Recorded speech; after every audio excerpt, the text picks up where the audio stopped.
The Book of 1 Kings.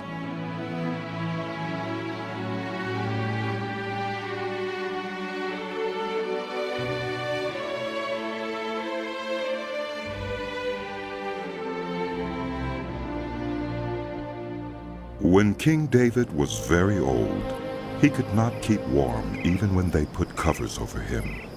So his attendants said to him, "Let us look for a young virgin to serve the king and take care of him. She can lie beside him so that our lord the king may keep warm." Then they searched throughout Israel for a beautiful girl and found Abishag, a Shunammite, and brought her to the king. The girl was very beautiful. She took care of the king and waited on him, but the king had no sexual relations with her. Now Adonijah, whose mother was Haggith, put himself forward and said, "I will be king." So he got chariots and horses ready, with 50 men to run ahead of him. His father had never rebuked him by asking, "Why do you behave as you do?" He was also very handsome and was born next after Absalom. Adonijah conferred with Joab, son of Zeruiah, and with Abiathar the priest, and they gave him their support. But Zadok the priest, Benaiah, son of Jehoiada, Nathan the prophet, Shimei, and Rei, and David's special guard did not join Adonijah. Adonijah then sacrificed sheep, cattle, and fattened calves at the stone of Zoheleth near Enrogel. He invited all his brothers, the king's sons, and all the royal officials of Judah, but he did not invite Nathan the prophet, or Benaiah, or the special guard, or his brother Solomon. Then Nathan asked Bathsheba, Solomon's mother, "Have you not heard that Adonijah the son of Haggith has become king, and our lord David knows nothing about it? Now then, let me advise you how you can save your own life and the life of your son Solomon. Go into King David and say to him, 'My lord the king, did you not swear to me your servant, surely Solomon your son shall be king after me, and he will sit on my throne? Why then has Adonijah become king? While you are still there talking to the king, I will come in and add my word to what you have said.'" So Bathsheba went to see the aged king in his room, where Abishag the Shunammite was attending him. Bathsheba bowed down, prostrating herself before the king. "What is it you want?" The king asked.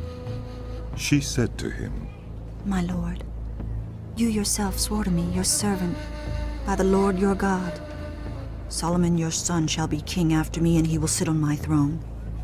But now Adonijah has become king, and you, my lord the king, do not know about it. He has sacrificed great numbers of cattle, fattened calves, and sheep, and has invited all the king's sons, Abiathar the priest, and Joab the commander of the army, but he has not invited Solomon, your servant? My lord the king, the eyes of all Israel are on you, to learn from you who will sit on the throne of my lord the king after him. Otherwise, as soon as my lord the king is laid to rest with his ancestors, I and my son Solomon will be treated as criminals." While she was still speaking with the king, Nathan the prophet arrived, and the king was told. Nathan the prophet is here. So he went before the king and bowed with his face to the ground. Nathan said, "Have you, my lord the king, declared that Adonijah shall be king after you, and that he will sit on your throne? Today he has gone down and sacrificed great numbers of cattle, fattened calves, and sheep. He has invited all the king's sons, the commanders of the army, and Abiathar the priest. Right now they are eating and drinking with him, and saying, 'Long live King Adonijah.' But me, your servant, and Zadok the priest, and Benaiah, son of Jehoiada, and your servant Solomon he did not invite. Is this something my lord the king has done without letting his servants know who should sit on the throne of my lord the king after him?" Then King David said, "Call in Bathsheba." So she came into the king's presence and stood before him. The king then took an oath. "As surely as the Lord lives, who has delivered me out of every trouble, I will surely carry out this very day what I swore to you by the Lord, the God of Israel. Solomon, your son, shall be king after me, and he will sit on my throne in my place. Then Bathsheba bowed down with her face to the ground, prostrating herself before the king, and said, May my lord King David live forever. King David said, Call in Zadok the priest, Nathan the prophet, and Benaiah, son of Jehoiada. When they came before the king, he said to them, Take your Lord's servants with you, and have Solomon, my son, mount my own mule, and take him down to Gihon.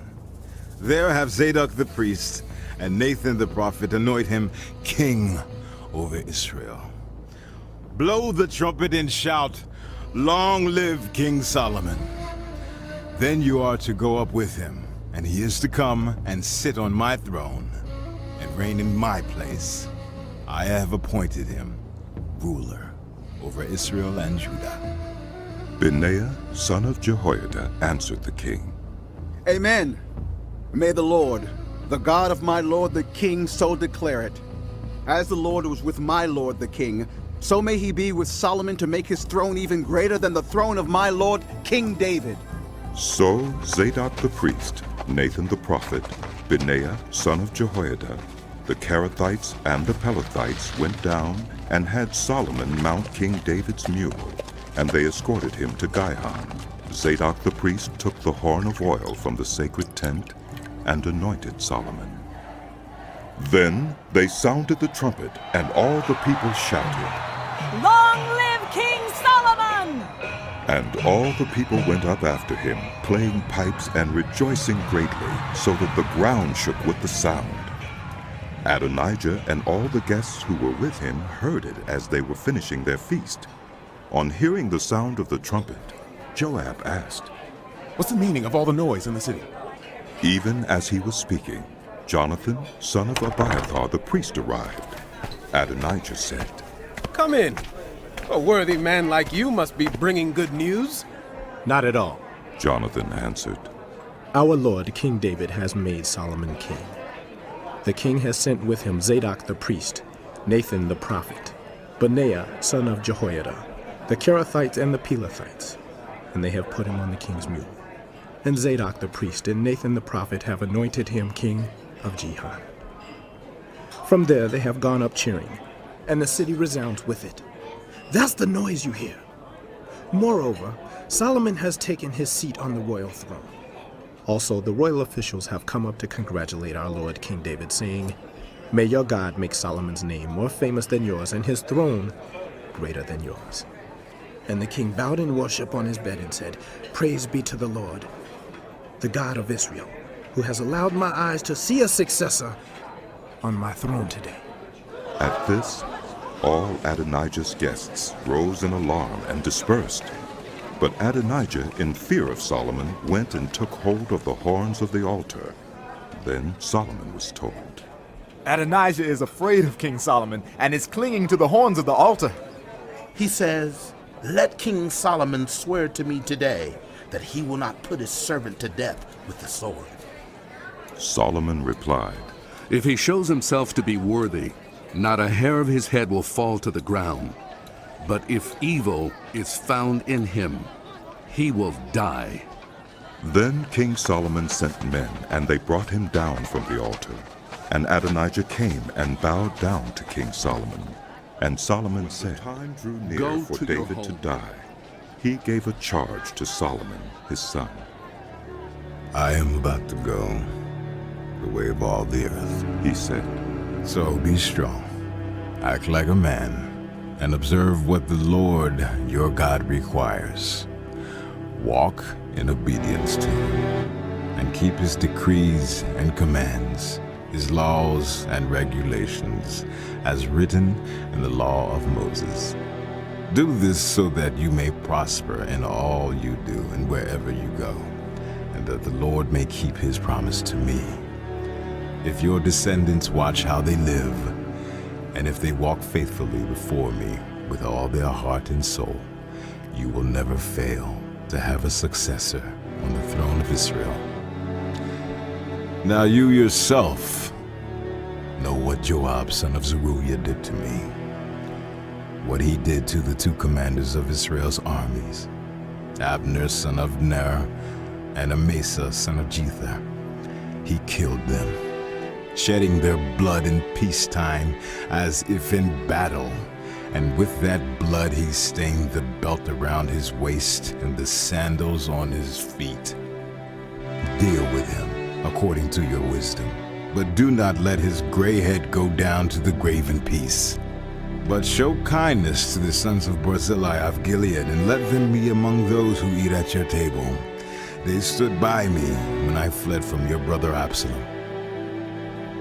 And remember, you have with you Shimei, son of Gera, the Benjamite from Bahurim, who called down bitter curses on me the day I went to Mahanaim.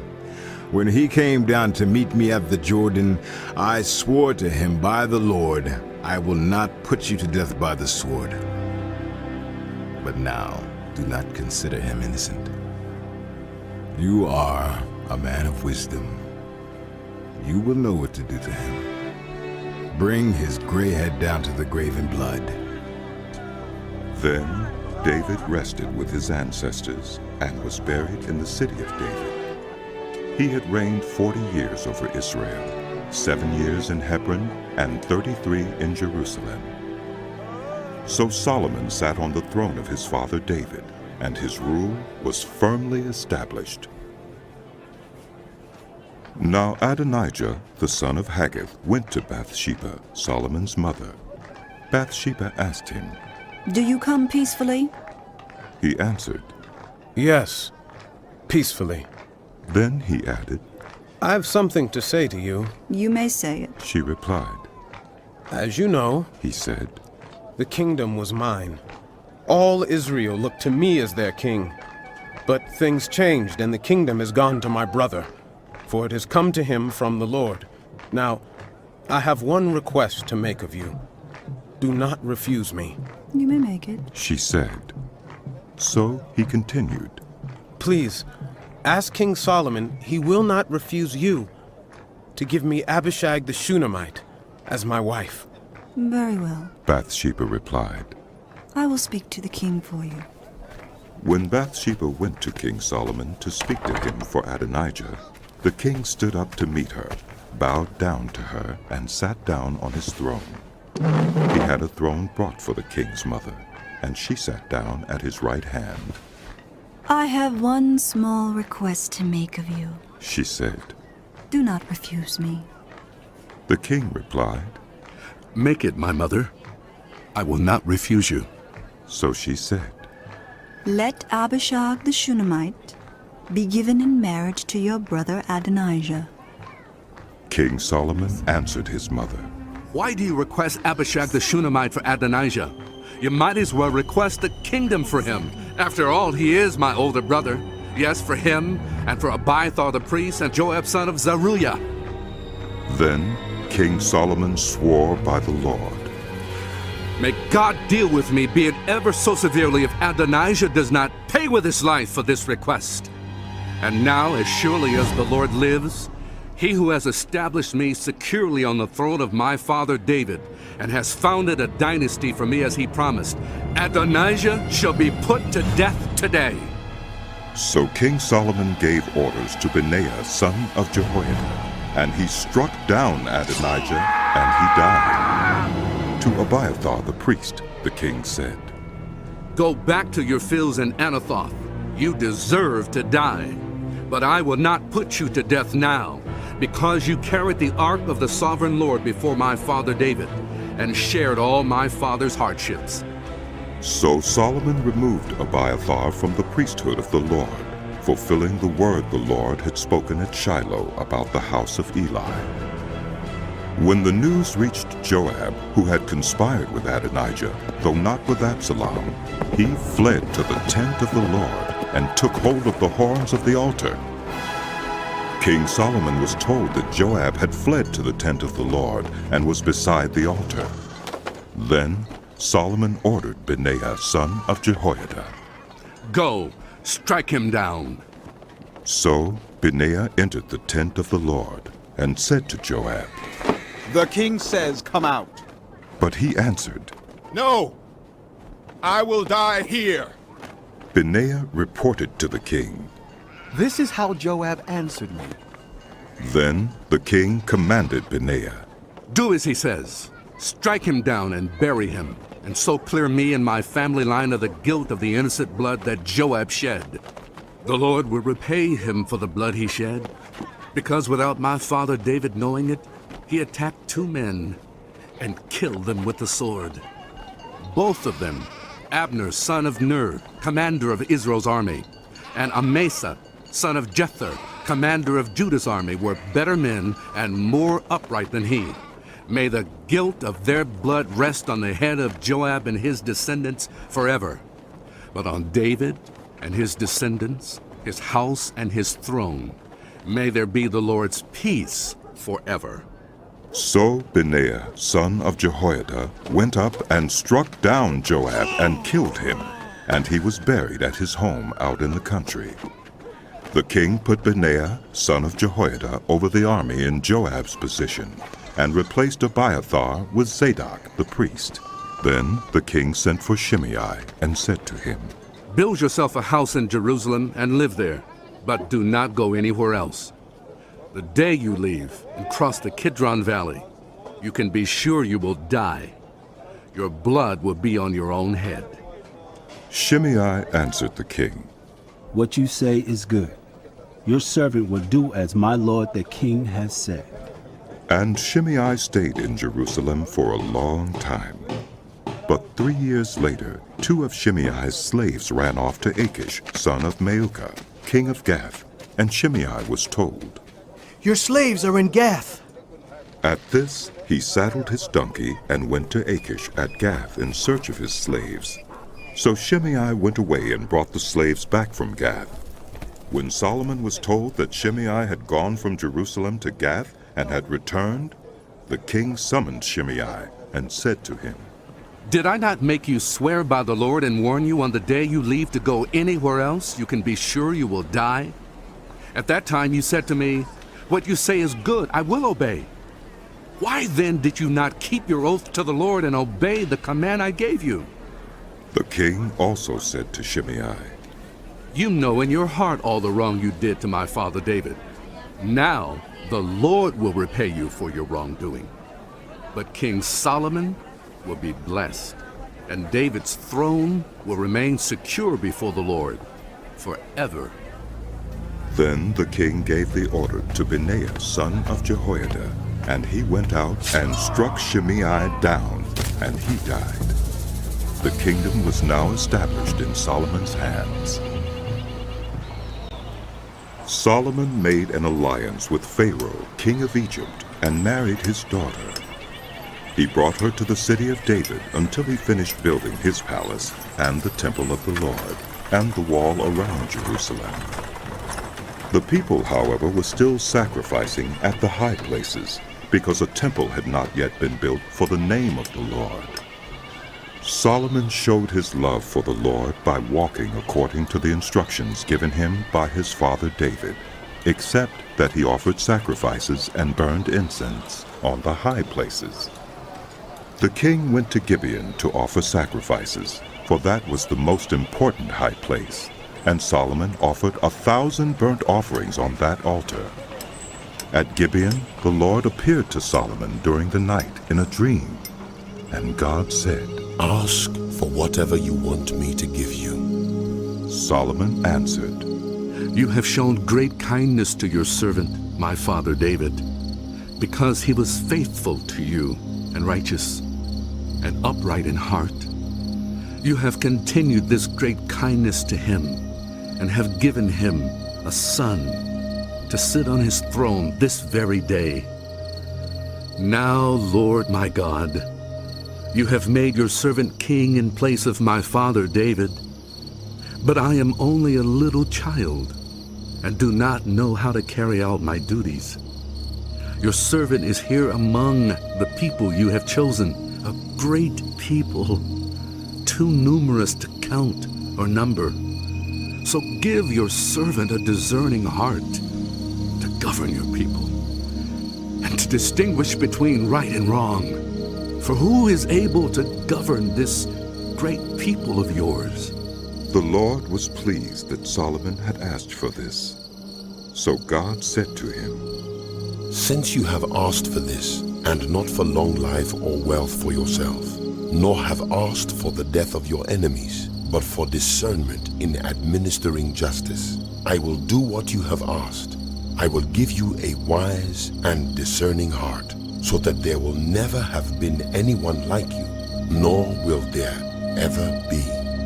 Moreover, I will give you what you have not asked for, both wealth and honor, so that in your lifetime you will have no equal among kings. And if you walk in obedience to me and keep my decrees and commands, as David your father did, I will give you a long life. Then Solomon awoke, and he realized it had been a dream.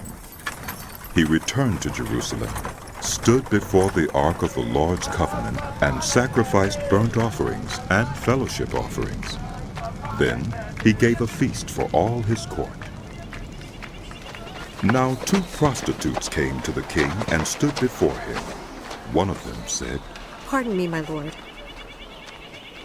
This woman and I live in the same house, and I had a baby while she was there with me. The 3rd day after my child was born, this woman also had a baby. We were alone. There was no one in the house but the 2 of us. During the night, this woman's son died because she lay on him. So she got up in the middle of the night and took my son from my side while I, your servant, was asleep. She put him by her breast and put her dead son by my breast. The next morning, I got up to nurse my son, and he was dead. But when I looked at him closely in the morning light, I saw that it wasn't the son I had born. The other woman said, No! The living one is my son. The dead one is yours. But the first insisted. No! The dead one is yours. The living one is mine. And so they argued before the king. The king said, This one says, My son is alive and your son is dead. While that one says, No, your son is dead and mine is alive. Then the king said, Bring me a sword. So they brought a sword for the king. He then gave an order. Cut the living child in 2. Give half to one and half to the other. The woman whose son was alive was deeply moved out of love for her son and said to the king, Please, my lord, give her the living baby. Don't kill him. But the other said, Neither I nor you shall have him. Cut him in 2. Then the king gave his ruling. Give the living baby to the first woman. Do not kill him. She is his mother. When all Israel heard the verdict the king had given, they held the king in awe, because they saw that he had wisdom from God to administer justice. So King Solomon ruled over all Israel, and these were his chief officials: Azariah, son of Zadok the priest; Elohoreph and Ahijah, son of Shisha, secretaries; Jehoshaphat, son of Ahilud, recorder; Benaiah, son of Jehoiada, commander-in-chief; Zadok and Abiathar, priests; Azariah, son of Nathan, in charge of the district governors; Zabud, son of Nathan, a priest and advisor to the king; Ahishar, palace administrator; Adoniram, son of Abda, in charge of forced labor. Solomon had 12 district governors over all Israel who supplied provisions for the king and the royal household. Each one had to provide supplies for 1 month in the year. These are their names: Ben-Hur in the hill country of Ephraim; Ben-Dikah in Makaz, Shaalbim, Beth-Shemesh, and Elon Beth-Hanan; Ben-Hesed in Arubah. Soko and all the land of Hepher were his. Ben-Abinadab in Naphath Dor. He was married to Tafeth, daughter of Solomon. Beuna, son of Ahilud, in Taanach and Megiddo, and in all Bethshan, next to Zarathan, below Jezreel, from Bethshan to Abel-Meholah, across to Jokmeam. Ben-Geber, in Ramoth-Gilead. The settlements of Jair, son of Manasseh, in Gilead were his, as well as the region of Argob in Bashan, and its 60 large walled cities with bronze gate bars. Ahinadab, son of Iddo, in Mehunaim. Ahimaaz, in Naphtali. He had married Basemeth, daughter of Solomon. Beuna, son of Hushai, in Asher and in Elath. Jehoshaphat, son of Peruah, in Issachar. Shimei, son of Elah, in Benjamin. Geber, son of Uri, in Gilead, the country of Sihon, king of the Amorites, and the country of Og, king of Bashan. He was the only governor over the district.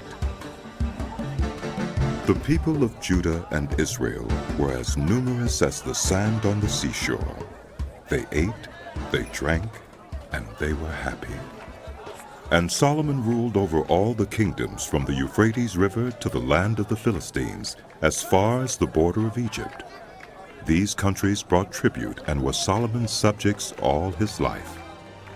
Solomon's daily provisions were 30 cores of the finest flour and 60 cores of meal, 10 head of stall-fed cattle, 20 of pasture-fed cattle, and 100 sheep and goats, as well as deer, gazelles, roebucks, and choice fowl.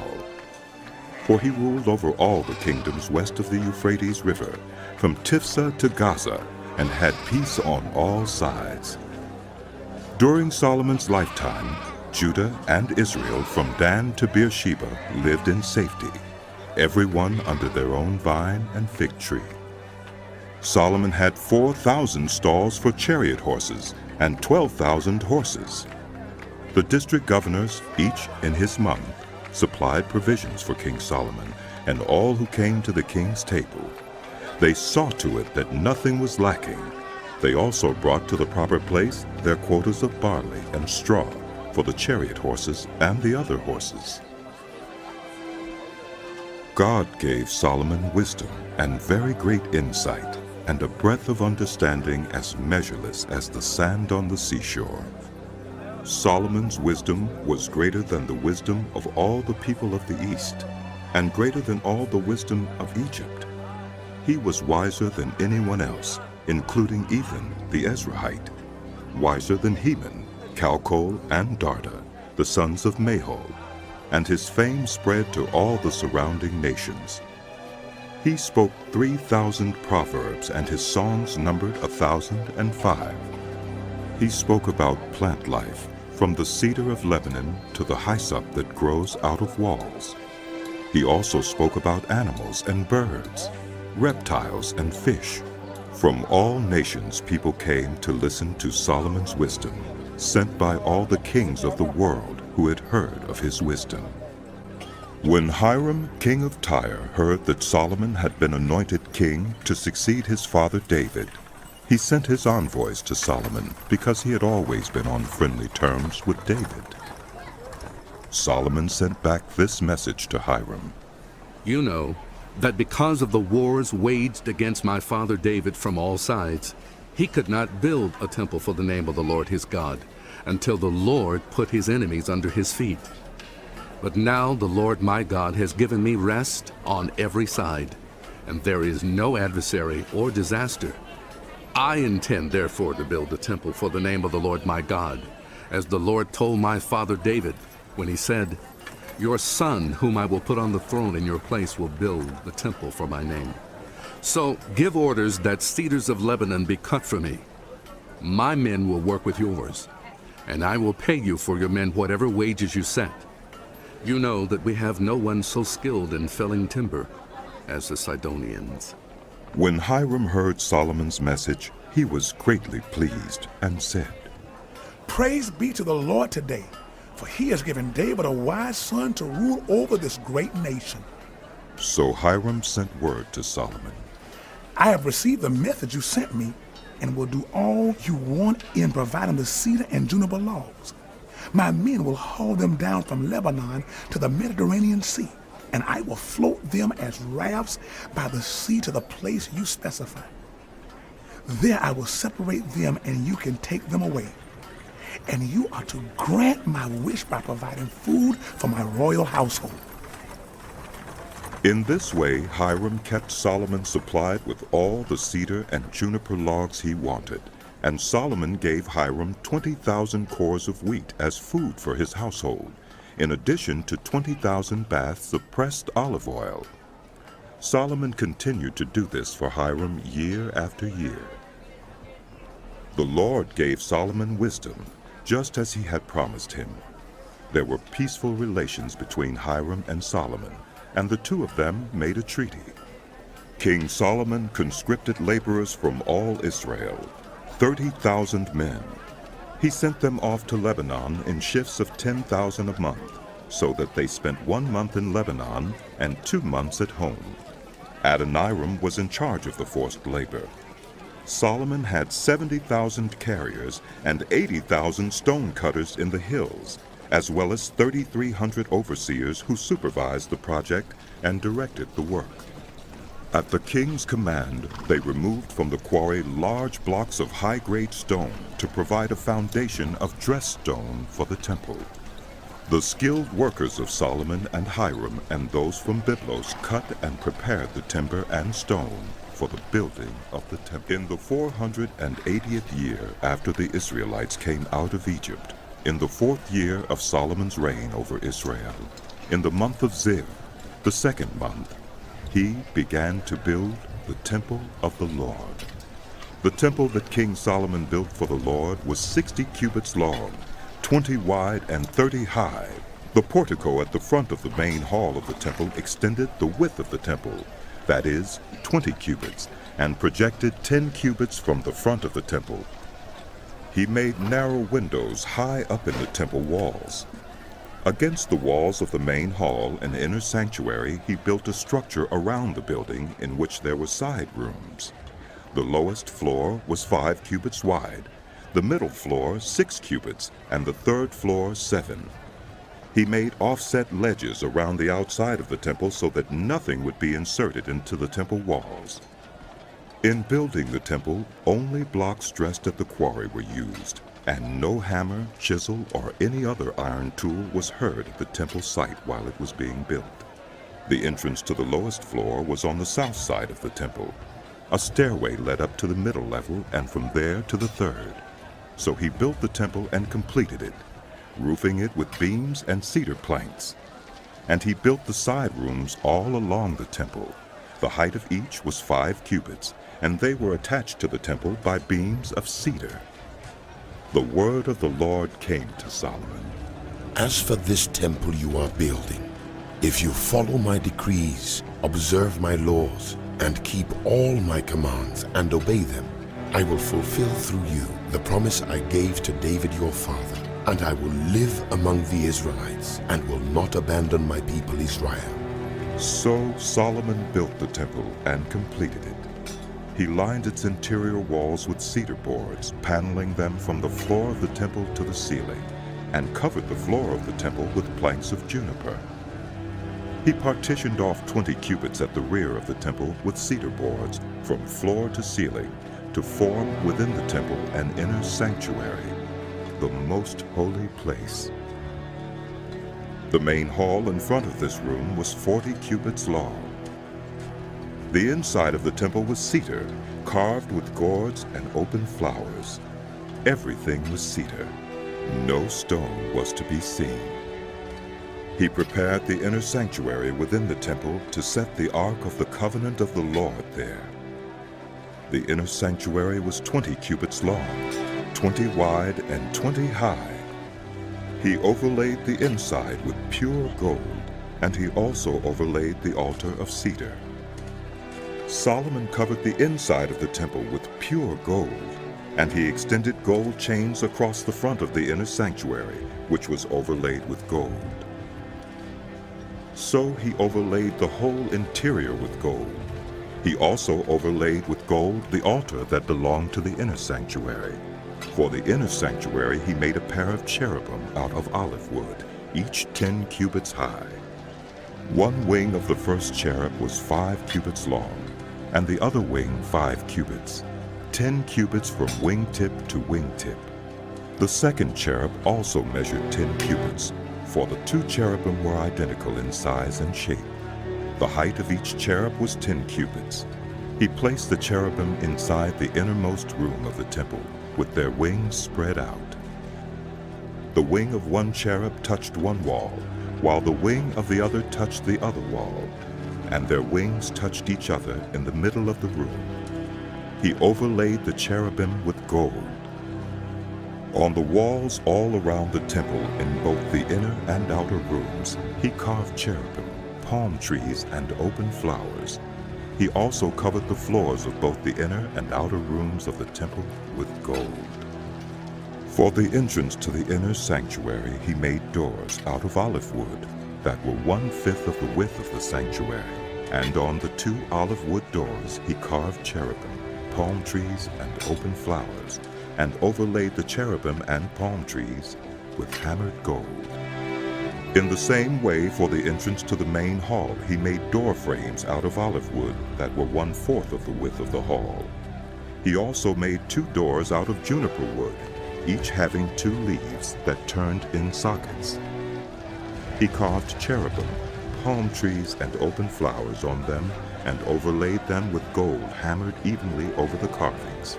And he built the inner courtyard of 3 courses of dressed stone, and 1 course of trimmed cedar beams. The foundation of the temple of the Lord was laid in the 4th year, in the month of Ziv.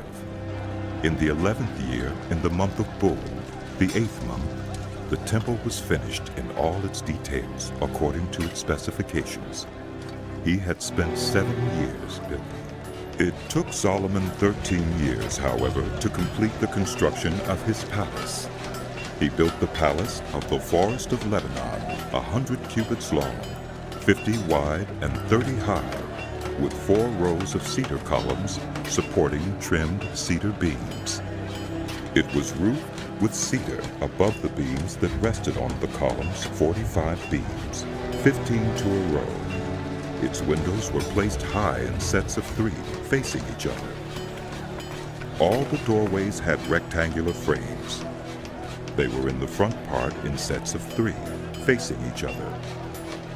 He made a colonnade 50 cubits long and 30 wide. In front of it was a portico, and in front of that were pillars and an overhanging roof. He built the throne hall, the hall of justice where he was to judge, and he covered it with cedar from floor to ceiling. And the palace in which he was to live, set farther back, was similar in design. Solomon also made a palace like this hall for Pharaoh's daughter, whom he had married. All these structures from the outside to the great courtyard, and from foundation to eaves, were made of blocks of high-grade stone cut to size and trimmed with a saw on their inner and outer faces. The foundations were laid with large stones of good quality, some measuring 10 cubits and some 8. Above were high-grade stones cut to size and cedar beams. The great courtyard was surrounded by a wall of 3 courses of dressed stone and 1 course of trimmed cedar beams, as was the inner courtyard of the temple of the Lord with its portico. King Solomon sent to Tyre and brought Huram, whose mother was a widow from the tribe of Naphtali, and whose father was from Tyre, and a skilled worker in bronze. Huram was filled with wisdom, with understanding, and with knowledge to do all kinds of bronze work. He came to King Solomon and did all the work assigned to him. He cast 2 bronze pillars, each 18 cubits high and 12 cubits in circumference. He also made 2 capitals of cast bronze to set on the tops of the pillars. Each capital was 5 cubits high. A network of interwoven chains adorned the capitals on top of the pillars, 7 for each capital. He made pomegranates in 2 rows, encircling each network to decorate the capitals on top of the pillars. He did the same for each capital. The capitals on top of the pillars in the portico were in the shape of lilies, 4 cubits high. On the capitals of both pillars, above the bowl-shaped part, next to the network, were the 200 pomegranates in rows all around. He erected the pillars at the portico of the temple. The pillar to the south he named Jachin, and the one to the north, Boaz. The capitals on top were in the shape of lilies. And so the work on the pillars was completed. He made the sea of cast metal, circular in shape, measuring 10 cubits from rim to rim, and 5 cubits high. It took a line of 30 cubits to measure around it. Below the rim, gourds encircled it, 10 to a cubit. The gourds were cast in 2 rows in one piece with the sea. The sea stood on 12 bulls, 3 facing north, 3 facing west, 3 facing south, and 3 facing east. The sea rested on top of them, and their hindquarters were toward the center. It was a handbreadth in thickness, and its rim was like the rim of a cup. Like a lily blossom, it held 2,000 baths. He also made 10 movable stands of bronze. Each was 4 cubits long, 4 wide, and 3 high. This is how the stands were made. They had side panels attached to uprights.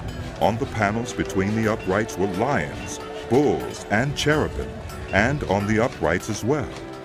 Above and below the lions and bulls were wreaths of hammered work. Each stand had 4 bronze wheels with bronze axles, and each had a basin resting on 4 supports, cast with wreaths on each side. On the inside of the stand there was an opening that had a circular frame 1 cubit deep. This opening was round, and with its basework it measured 1.5 cubits. Around its opening there was engraving. The panels of the stands were square, not round. The 4 wheels were under the panels, and the axles of the wheels were attached to the stand. The diameter of each wheel was 1.5 cubits. The wheels were made like chariot wheels. The axles, rims, spokes, and hubs were all of cast metal. Each stand had 4 handles, 1 on each corner, projecting from the stand. At the top of the stand there was a circular band 1/2 cubit deep. The supports and panels were attached to the top of the stand.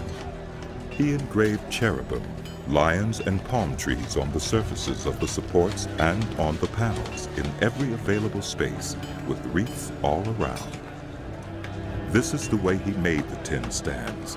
They were all cast in the same molds and were identical in size and shape. He then made 10 bronze basins, each holding 40 baths and measuring 4 cubits across, 1 basin to go on each of the 10 stands.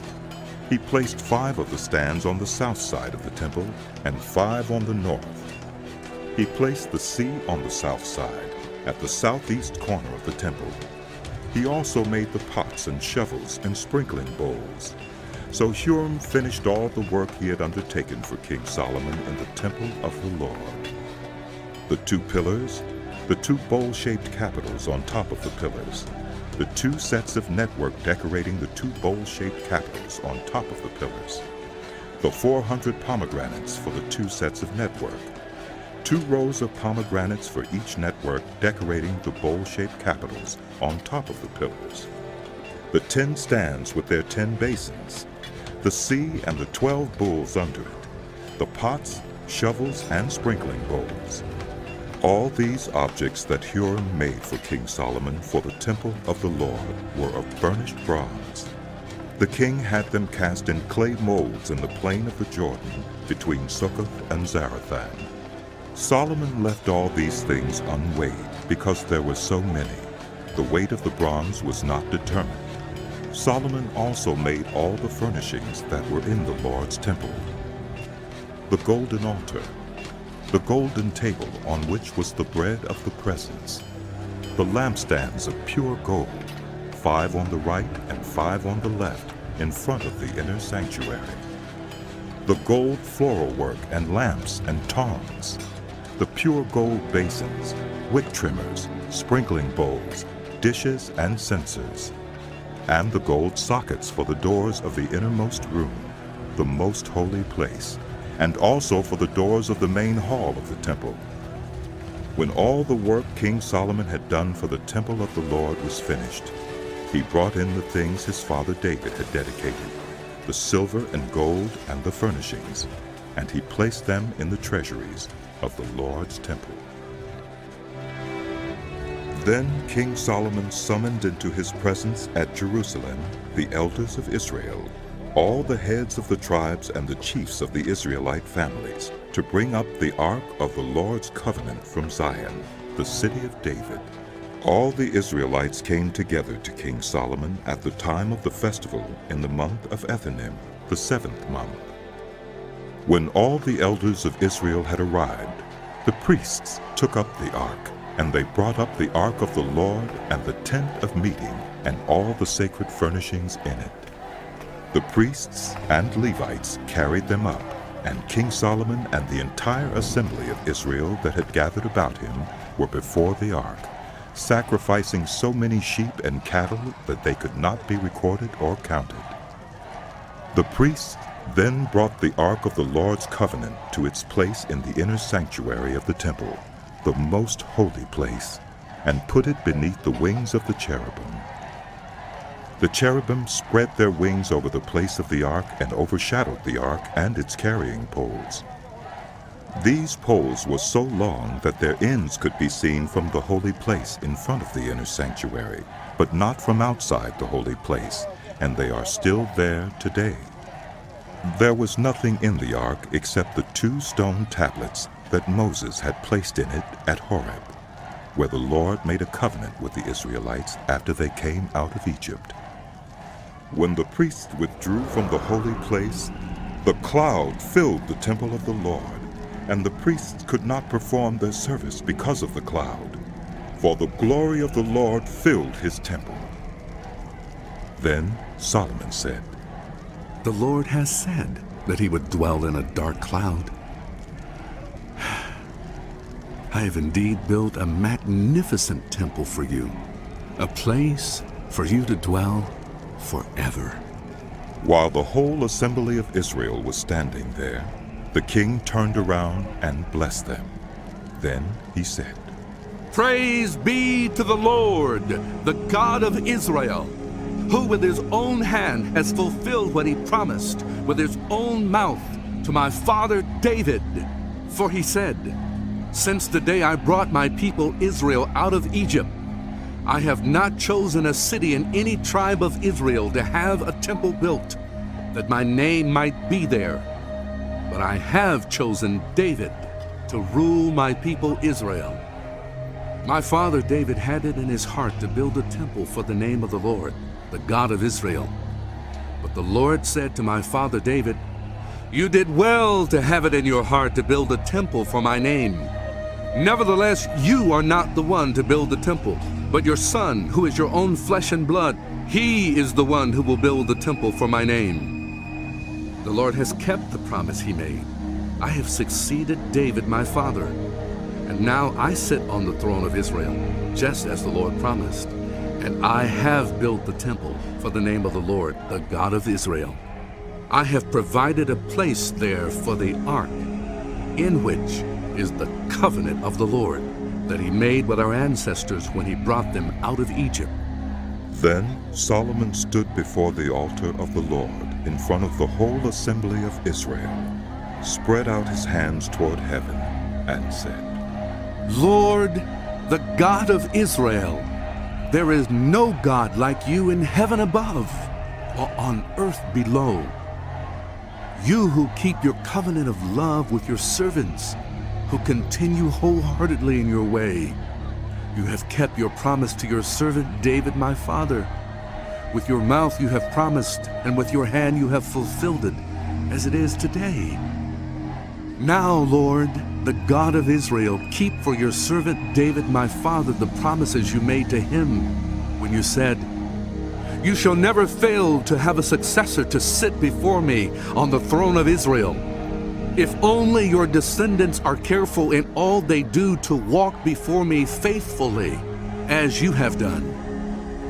And now God of Israel, let your word that you promised your servant David, my father, come true. But will God really dwell on earth? The heavens, even the highest heaven, cannot contain you. How much less this temple I have built? Yet give attention to your servant's prayer and his plea for mercy, Lord my God. Hear the cry and the prayer that your servant is praying in your presence this day. May your eyes be open toward this temple night and day, this place of which you said, my name shall be there, so that you will hear the prayer your servant prays toward this place. Hear the supplication of your servant and of your people Israel when they pray toward this place. Hear from heaven, your dwelling place, and when you hear, forgive. When anyone wrongs their neighbor and is required to take an oath, and they come and swear the oath before your altar in this temple, then hear from heaven and act. Judge between your servants, condemning the guilty by bringing down on their heads what they have done, and vindicating the innocent by treating them in accordance with their innocence. When your people Israel have been defeated by an enemy because they have sinned against you, and when they turn back to you and give praise to your name, praying and making supplication to you in this temple, then hear from heaven and forgive the sin of your people Israel, and bring them back to the land you gave to their ancestors. When the heavens are shut up and there is no rain because your people have sinned against you, and when they pray toward this place and give praise to your name and turn from their sin because you have afflicted them, then hear from heaven and forgive the sin of your servants, your people Israel. Teach them the right way to live, and send rain on the land you gave your people for an inheritance. When famine or plague comes to the land, or blight or mildew, locusts or grasshoppers, or when an enemy besieges them in any of their cities, whatever disaster or disease may come, and when a prayer or plea is made by anyone among your people Israel, being aware of the afflictions of their own hearts and spreading out their hands toward this temple, then hear from heaven, your dwelling place. Forgive and act. Deal with everyone according to all they do, since you know their hearts, for you alone know every human heart, so that they will fear you all the time they live in the land you gave our ancestors. As for the foreigners who do not belong to your people Israel, but have come from a distant land because of your name, for they will hear of your great name, and your mighty hand, and your outstretched arm, when they come and pray toward this temple, then hear from heaven, your dwelling place. Do whatever the foreigners ask of you, so that all the peoples of the earth may know your name and fear you, as do your own people Israel, and may know that this house I have built bears your name. When your people go to war against their enemies, wherever you send them, and when they pray to the Lord toward the city you have chosen and the temple I have built for your name, then hear from heaven their prayer and their plea, and uphold their cause.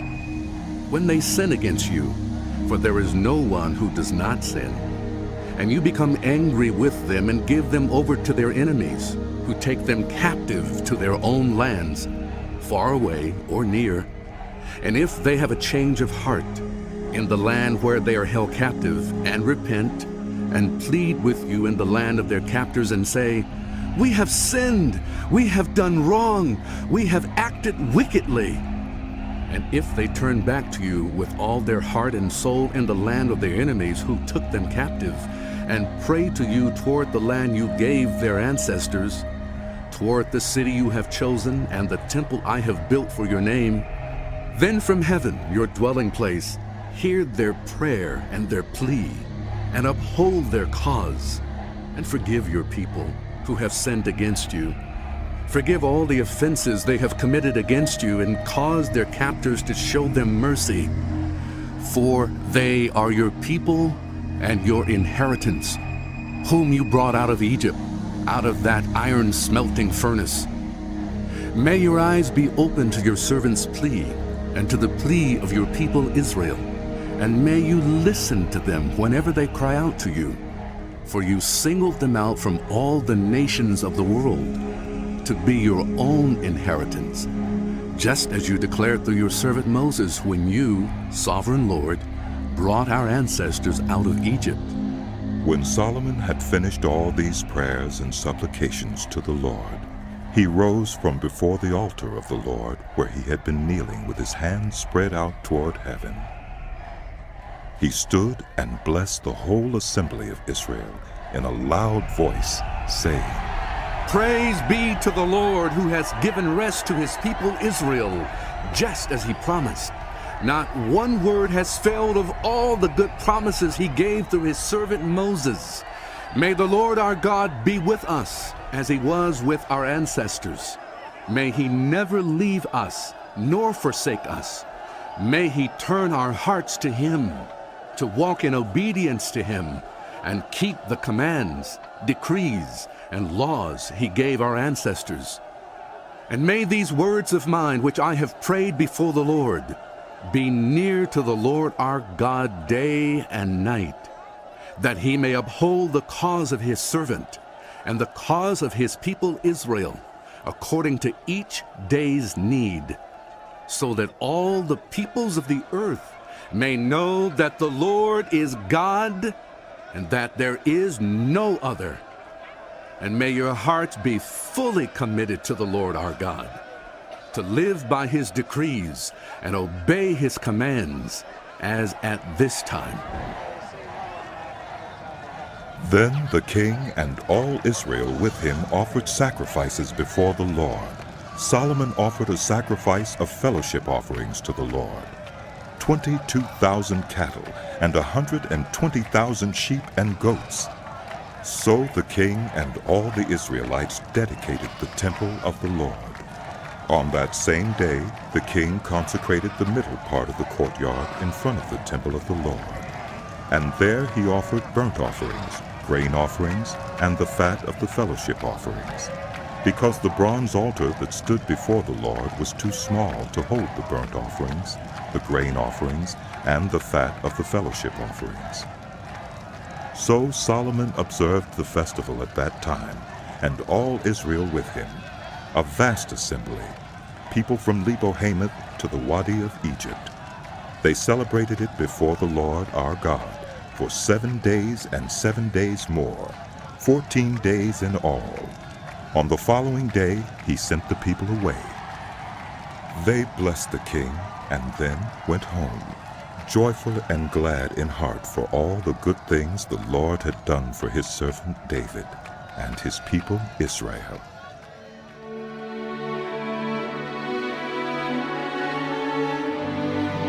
The book of 1 Kings continued. When Solomon had finished building the temple of the Lord and the royal palace, and had achieved all he had desired to do, the Lord appeared to him a second time, as he had appeared to him at Gibeon. The Lord said to him, I have heard the prayer and plea you have made before me. I have consecrated this temple which you have built by putting my name there forever. My eyes and my heart will always be there. As for you, if you walk before me faithfully, with integrity of heart and uprightness, as David your father did, and do all I command, and observe my decrees and laws, I will establish your royal throne over Israel forever, as I promised David your father, when I said, you shall never fail to have a successor on the throne of Israel. But if you or your descendants turn away from me and do not observe the commands and decrees I have given you, and go off to serve other gods and worship them, then I will cut off Israel from the land I have given them, and will reject this temple I have consecrated for my name, Israel will then become a byword and an object of ridicule among all peoples. This temple will become a heap of rubble. All who pass by will be appalled and will scoff and say, "Why has the Lord done such a thing to this land and to this temple?" People will answer, "Because they have forsaken the Lord their God, who brought their ancestors out of Egypt, and have embraced other gods, worshipping and serving them. That is why the Lord brought all this disaster on them." At the end of 20 years, during which Solomon built these two buildings, the temple of the Lord and the royal palace, King Solomon gave 20 towns in Galilee to Hiram, king of Tyre, because Hiram had supplied him with all the cedar and juniper and gold he wanted. But when Hiram went from Tyre to see the towns that Solomon had given him, he was not pleased with them. "What kind of towns are these you have given me, my brother?" he asked. And he called them the land of Kabul, a name they have to this day. Now Hiram had sent to the king 120 talents of gold. Here is the account of the forced labor King Solomon conscripted to build the Lord's temple, his own palace, the terraces, the wall of Jerusalem, and Hazor, Megiddo, and Gezer. Pharaoh, king of Egypt, had attacked and captured Gezer. He had set it on fire.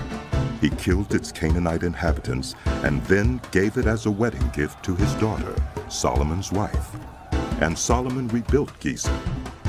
He built up Lower Beth-horon, Baalah, and Tadmor in the desert within his land, as well as all his store cities and the towns for his chariots and for his horses. Whatever he desired to build in Jerusalem, in Lebanon, and throughout all the territory he ruled. There were still people left from the Amorites, Hittites, Perizzites, Hivites, and Jebusites. These people were not Israelites. Solomon conscripted the descendants of all these people remaining in the land, whom the Israelites could not exterminate, to serve as slave labor, as it is to this day. But Solomon did not make slaves of any of the Israelites. They were his fighting men, his government officials, his officers, his captains, and the commanders of his chariots and charioteers. They were also the chief officials in charge of Solomon's projects, 550 officials supervising those who did the work. After Pharaoh's daughter had come up from the city of David to the palace Solomon had built for her, he constructed the terraces. 3 times a year Solomon sacrificed burnt offerings and fellowship offerings on the altar he had built for the Lord, burning incense before the Lord along with them, and so fulfilled the temple obligations. King Solomon also built ships at Ezion-Geber, which is near Elath in Edom, on the shore of the Red Sea. And Hiram sent his servants, sailors who knew the sea, to serve in the fleet with Solomon's servants. They sailed to Ophir and brought back 420 talents of gold, which they delivered to King Solomon. When the Queen of Sheba heard about the fame of Solomon and his relationship to the Lord, she came to test Solomon with hard questions. Arriving at Jerusalem with a very great caravan, with camels carrying spices, large quantities of gold, and precious stones, she came to Solomon and talked with him about all that she had on her mind. Solomon answered all her questions. Nothing was too hard for the king to explain to her.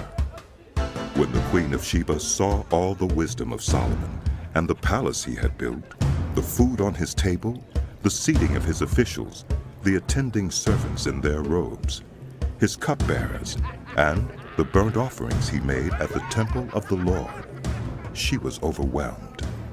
She said to the king, "The report I heard in my own country about your achievements and your wisdom is true.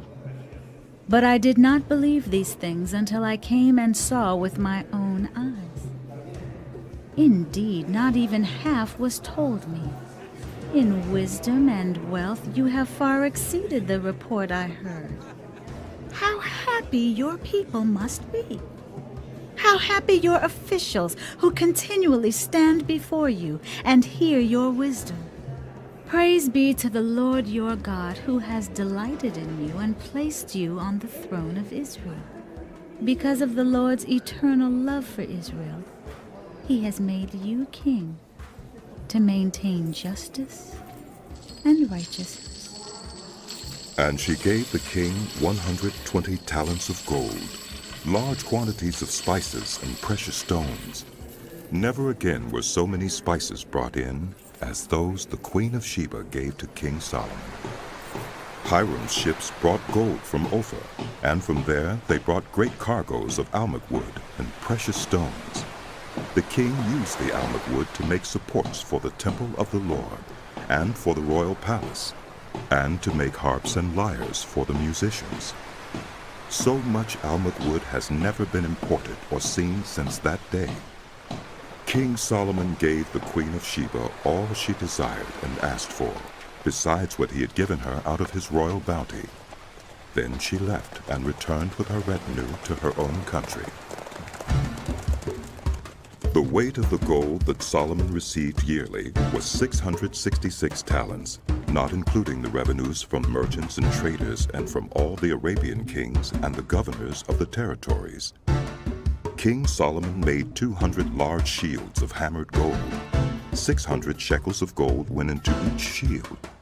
He also made 300 small shields of hammered gold, with 3 minas of gold in each shield. The king put them in the palace of the forest of Lebanon. Then the king made a great throne, inlaid with ivory and overlaid with fine gold. The throne had 6 steps, and its back had a rounded top. On both sides of the seat were armrests, with a lion standing beside each of them. 12 lions stood on the 6 steps, one at either end of each step. Nothing like it had ever been made for any other kingdom. All King Solomon's goblets were gold, and all the household articles in the palace of the forest of Lebanon were pure gold. Nothing was made of silver, because silver was considered of little value in Solomon's days. The king had a fleet of trading ships at sea along with the ships of Hiram. Once every 3 years it returned, carrying gold, silver and ivory, and apes and baboons. King Solomon was greater in riches and wisdom than all the other kings of the earth. The whole world sought audience with Solomon to hear the wisdom God had put in his heart.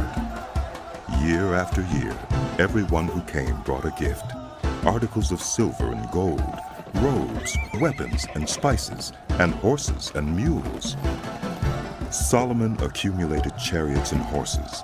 He had 1,400 chariots and 12,000 horses, which he kept in the chariot cities, and also with him in Jerusalem. The king made silver as common in Jerusalem as stones, and cedar as plentiful as sycamore fig trees in the foothills. Solomon's horses were imported from Egypt and from Kiwi. The royal merchants purchased them from Kiwi at the current price. They imported a chariot from Egypt for 600 shekels of silver, and a horse for 150. They also exported them to all the kings of the Hittites and of the Arameans. King Solomon, however, loved many foreign women besides Pharaoh's daughter: Moabites, Ammonites, Edomites, Sidonians, and Hittites. They were from nations about which the Lord had told the Israelites, "You must not intermarry with them, because they will surely turn your hearts after their gods." Nevertheless, Solomon held fast to them in love. He had 700 wives of royal birth and 300 concubines, and his wives led him astray. As Solomon grew old, his wives turned his heart after other gods, and his heart was not fully devoted to the Lord his God, as the heart of David his father had been. He followed Ashtoreth, the goddess of the Sidonians, and Molech, the detestable god of the Ammonites. So Solomon did evil in the eyes of the Lord. He did not follow the Lord completely, as David his father had done. On a hill east of Jerusalem, Solomon built a high place for Chemosh, the detestable god of Moab, and for Molech, the detestable god of the Ammonites. He did the same for all his foreign wives, who burned incense and offered sacrifices to their gods. The Lord became angry with Solomon because his heart had turned away from the Lord, the God of Israel, who had appeared to him twice. Although he had forbidden Solomon to follow other gods, Solomon did not keep the Lord's command. So the Lord said to Solomon, "Since this is your attitude, and you have not kept my covenant and my decrees, which I commanded you, I will most certainly tear the kingdom away from you and give it to one of your subordinates. Nevertheless, for the sake of David your father, I will not do it during your lifetime. I will tear it out of the hand of your son. Yet I will not tear the whole kingdom from him, but will give him one tribe for the sake of David my servant, and for the sake of Jerusalem, which I have chosen." Then the Lord raised up against Solomon an adversary, Hadad the Edomite, from the royal line of Edom. Earlier, when David was fighting with Edom, Joab, the commander of the army, who had gone up to bury the dead, had struck down all the men in Edom. Joab and all the Israelites stayed there for 6 months, until they had destroyed all the men in Edom. But Hadad, still only a boy, fled to Egypt with some Edomite officials who had served his father. They set out from Midian and went to Paran. Then, taking people from Paran with them, they went to Egypt, to Pharaoh, king of Egypt, who gave Hadad a house and land and provided him with food. Pharaoh was so pleased with Hadad that he gave him a sister of his own wife, Queen Taphanes, in marriage. The sister of Taphanes bore him a son named Genubith, whom Taphanes brought up in the royal palace. There Genubith lived with Pharaoh's own children. While he was in Egypt, Hadad heard that David rested with his ancestors, and that Joab, the commander of the army, was also dead. Then Hadad said to Pharaoh, "Let me go, that I may return to my own country." What have you lacked here that you want to go back to your own country? Pharaoh asked. "Nothing," Hadad replied, "but do let me go." And God raised up against Solomon another adversary, Rezon, son of Eliada, who had fled from his master Hadadezer, king of Zobah. When David destroyed Zobah's army, Rezon gathered a band of men around him and became their leader. They went to Damascus, where they settled and took control. Rezon was Israel's adversary as long as Solomon lived, adding to the trouble caused by Hadad. So Rezon ruled in Aram and was hostile toward Israel. Also, Jeroboam, son of Nebat, rebelled against the king. He was one of Solomon's officials, an Ephraimite from Zeradah, and his mother was a widow named Zeruiah. Here is the account of how he rebelled against the king. Solomon had built the terraces and had filled in the gap in the wall of the city of David, his father. Now Jeroboam was a man of standing, and when Solomon saw how well the young man did his work, he put him in charge of the whole labor force of the house of Joseph. About that time, Jeroboam was going out of Jerusalem, and Ahijah, the prophet of Shiloh, met him on the way, wearing a new cloak.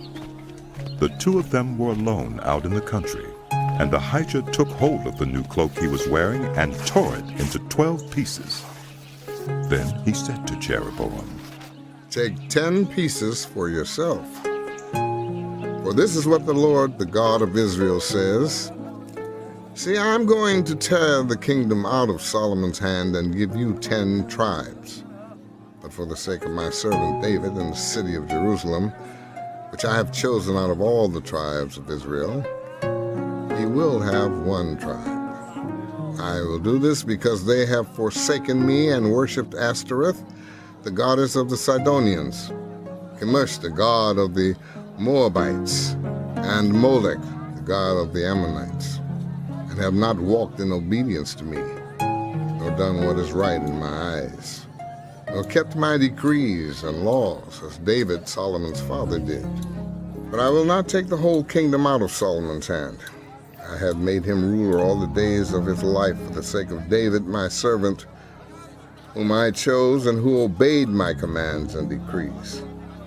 I will take the kingdom from his son's hands and give you 10 tribes. I will give 1 tribe to his son, so that David my servant may always have a lamp before me in Jerusalem, the city where I chose to put my name. However, as for you, I will take you, and you will rule over all that your heart desires. You will be king over Israel.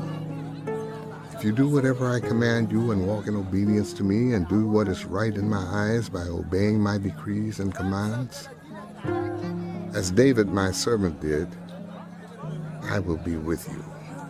I will build you a dynasty as enduring as the one I built for David, and will give Israel to you. I will humble David's descendants because of this, but not forever. Solomon tried to kill Jeroboam, but Jeroboam fled to Egypt, to Shishak the king, and stayed there until Solomon's death.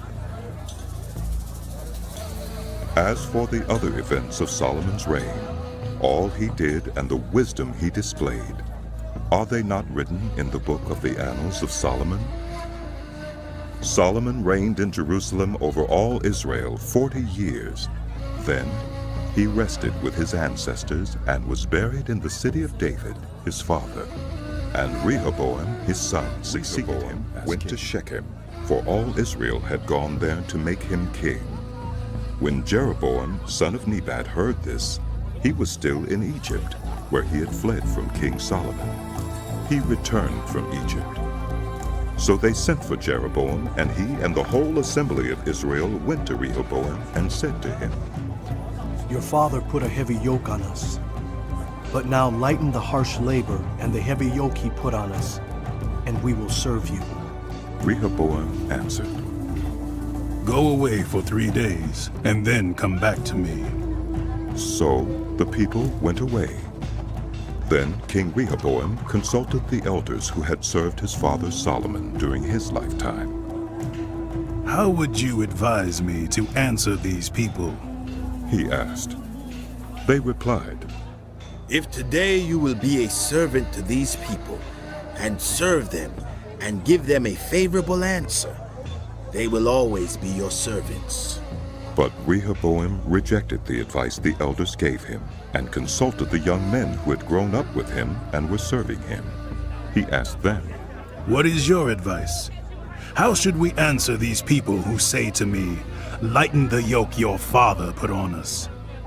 The young men who had grown up with him replied, These people have said to you, Your father put a heavy yoke on us, but make our yoke lighter. Now tell them, my little finger is thicker than my father's waist. My father laid on you a heavy yoke. I will make it even heavier. My father scourged you with whips. I will scourge you with scorpions. 3 days later, Jeroboam and all the people returned to Rehoboam, as the king had said, Come back to me in 3 days. The king answered the people harshly, rejecting the advice given him by the elders. He followed the advice of the young men and said, My father made your yoke heavy. I will make it even heavier. My father scourged you with whips. I will scourge you with scorpions. So the king did not listen to the people, for this turn of events was from the Lord, to fulfill the word the Lord had spoken to Jeroboam, son of Nebat, through Ahijah the Shilonite. When all Israel saw that the king refused to listen to them, they answered the king, What share do we have in David? What part in Jesse's son? To your tents, Israel. Look after your own house, David. So the Israelites went home. But as for the Israelites who were living in the towns of Judah, Rehoboam still ruled over them. King Rehoboam sent out Adoniram, who was in charge of forced labor, but all Israel stoned him to death. King Rehoboam, however, managed to get into his chariot and escape to Jerusalem. So Israel has been in rebellion against the house of David to this day. When all the Israelites heard that Jeroboam had returned, they sent and called him to the assembly and made him king over all Israel. Only the tribe of Judah remained loyal to the house of David. When Rehoboam arrived in Jerusalem, he mustered the whole house of Judah and the tribe of Benjamin, 180,000 able young men, to make war against the house of Israel and to regain the kingdom for Rehoboam, son of Solomon. But this word of God came to Shemaiah, the man of God. Say to Rehoboam, son of Solomon, king of Judah, to the whole house of Judah and Benjamin, and to the rest of the people, this is what the Lord says. Do not go up to fight against your brothers, the Israelites. Go home, every one of you, for this is my doing. So they obeyed the word of the Lord and went home again, as the Lord had ordered. Then Jeroboam fortified Shechem in the hill country of Ephraim and lived there. From there he went out and built up Peniel. Jeroboam thought to himself, the kingdom will now likely revert to the house of David. If these people go up to offer sacrifices at the temple of the Lord in Jerusalem, they will again give their allegiance to their lord Rehoboam, king of Judah.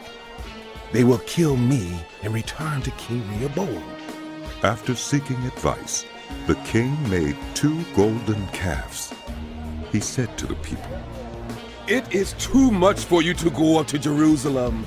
Here are your gods, Israel, who brought you up out of Egypt. One he set up in Bethel, and the other in Dan. And this thing became a sin. The people came to worship the one at Bethel, and went as far as Dan to worship the other. Jeroboam built shrines on high places, and appointed priests from all sorts of people, even though they were not Levites. He instituted a festival on the 15th day of the 8th month, like the festival held in Judah, and offered sacrifices on the altar.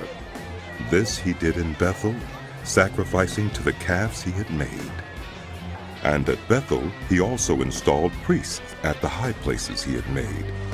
On the 15th day of the 8th month, a month of his own choosing, he offered sacrifices on the altar he had built at Bethel.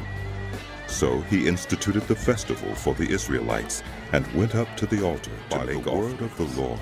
A man of God came from Judah to Bethel, as Jeroboam was standing by the altar to make an offering. He cried out against the altar by the word of the Lord. Altar! Altar! This is what the Lord says. A son named Josiah will be born to the house of David. On you he will sacrifice the priests of the high places who make offerings here, and human bones will be burned on you. That same day the man of God gave a sign. This is the sign the Lord has declared. The altar will be split apart, and the ashes on it will be poured out. When King Jeroboam heard what the man of God cried out against the altar at Bethel, he stretched out his hand from the altar and said, Seize him! But the hand he stretched out toward the man shriveled up so that he could not pull it back. Also the altar was split apart, and its ashes poured out according to the sign given by the man of God, by the word of the Lord. Then the king said to the man of God, Intercede with the Lord your God, and pray for me, that my hand may be restored. So the man of God interceded with the Lord, and the king's hand was restored and became as it was before. The king said to the man of God, Come home with me for a meal, and I will give you a gift. But the man of God answered the king, Even if you were to give me half your possessions, I would not go with you, nor would I eat bread or drink water here. For I was commanded by the word of the Lord, you must not eat bread or drink water or return by the way you came. So he took another road and did not return by the way he had come to Bethel. Now there was a certain old prophet living in Bethel, whose sons came and told him all that the man of God had done there that day. They also told their father what he had said to the king. Their father asked them, "Which way did he go?" And his sons showed him which road the man of God from Judah had taken. So he said to his sons, "Saddle the donkey for me." And when they had saddled the donkey for him, he mounted it and rode after the man of God. He found him sitting under an oak tree and asked, "Are you the man of God who came from Judah?" "I am," he replied. So the prophet said to him, "Come home with me and eat." The man of God said, "I cannot turn back and go with you, nor can I eat bread or drink water with you in this place. I have been told by the word of the Lord, you must not eat bread or drink water there, or return by the way you came." The old prophet answered, "I too am a prophet, as you are. And an angel said to me by the word of the Lord, bring him back with you to your house, so that he may eat bread and drink water." But he was lying to him. So the man of God returned with him and ate and drank in his house. While they were sitting at the table, the word of the Lord came to the old prophet who had brought him back. He cried out to the man of God who had come from Judah. "This is what the Lord says. You have defied the word of the Lord, and have not kept the command the Lord your God gave you. You came back and ate bread and drank water in the place where he told you not to eat or drink. Therefore your body will not be buried in the tomb of your ancestors." When the man of God had finished eating and drinking, the prophet who had brought him back saddled his donkey for him. As he went on his way, a lion met him on the road and killed him, and his body was left lying on the road, with both the donkey and the lion standing beside it. Some people who passed by saw the body lying there, with the lion standing beside the body, and they went and reported it in the city where the old prophet lived. When the prophet who had brought him back from his journey heard of it, he said, "It is the man of God who defied the word of the Lord. The Lord has given him over to the lion, which has mauled him and killed him, as the word of the Lord had warned him." The prophet said to his sons, "Saddle the donkey for me." and they did so. Then he went out and found the body lying on the road, with the donkey and the lion standing beside it. The lion had neither eaten the body nor mauled the donkey. So the prophet picked up the body of the man of God, laid it on the donkey, and brought it back to his own city to mourn for him and bury him. Then he laid the body in his own tomb, and they mourned over him and said, "Alas, my brother!" After burying him, he said to his sons, "When I die, bury me in the grave where the man of God is buried. Lay my bones beside his bones. For the message he declared by the word of the Lord against the altar in Bethel and against all the shrines on the high places in the towns of Samaria will certainly come true." Even after this, Jeroboam did not change his evil ways, but once more appointed priests for the high places from all sorts of people. Anyone who wanted to become a priest, he consecrated for the high places. This was the sin of the house of Jeroboam that led to its downfall and to its destruction from the face of the earth. At that time, Abijah, son of Jeroboam, became ill, and Jeroboam said to his wife, "Go, disguise yourself so you won't be recognized as the wife of Jeroboam. Then go to Shiloh. Ahijah the prophet is there, the one who told me I would be king over this people. Take 10 loaves of bread with you, some cakes and a jar of honey, and go to him. He will tell you what will happen to the boy." So Jeroboam's wife did what he said and went to Ahijah's house in Shiloh. Now Ahijah could not see. His sight was gone because of his age. But the Lord had told Ahijah, "Jeroboam's wife is coming to ask you about her son, for he is ill, and you are to give her such and such an answer. When she arrives, she will pretend to be someone else." So When Ahijah heard the sound of her footsteps at the door, he said, "Come in, wife of Jeroboam." "Why this pretense? I've been sent to you with bad news. Go tell Jeroboam that this is what the Lord, the God of Israel, says. I raised you up from among the people and appointed you ruler over my people Israel. I tore the kingdom away from the house of David and gave it to you. But you have not been like my servant David, who kept my commands and followed me with all his heart, doing only what was right in my eyes. You have done more evil than all who lived before you. You have made for yourself other gods, idols made of metal. You have aroused my anger, thrust me behind your back. Because of this, I am going to bring disaster on the house of Jeroboam.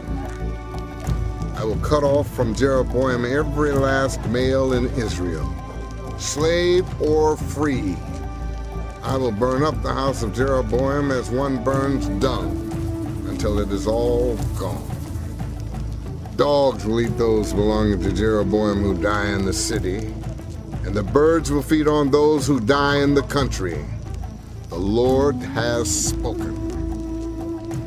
As for you, go back home. When you set foot in your city, the boy will die. All Israel will mourn for him and bury him.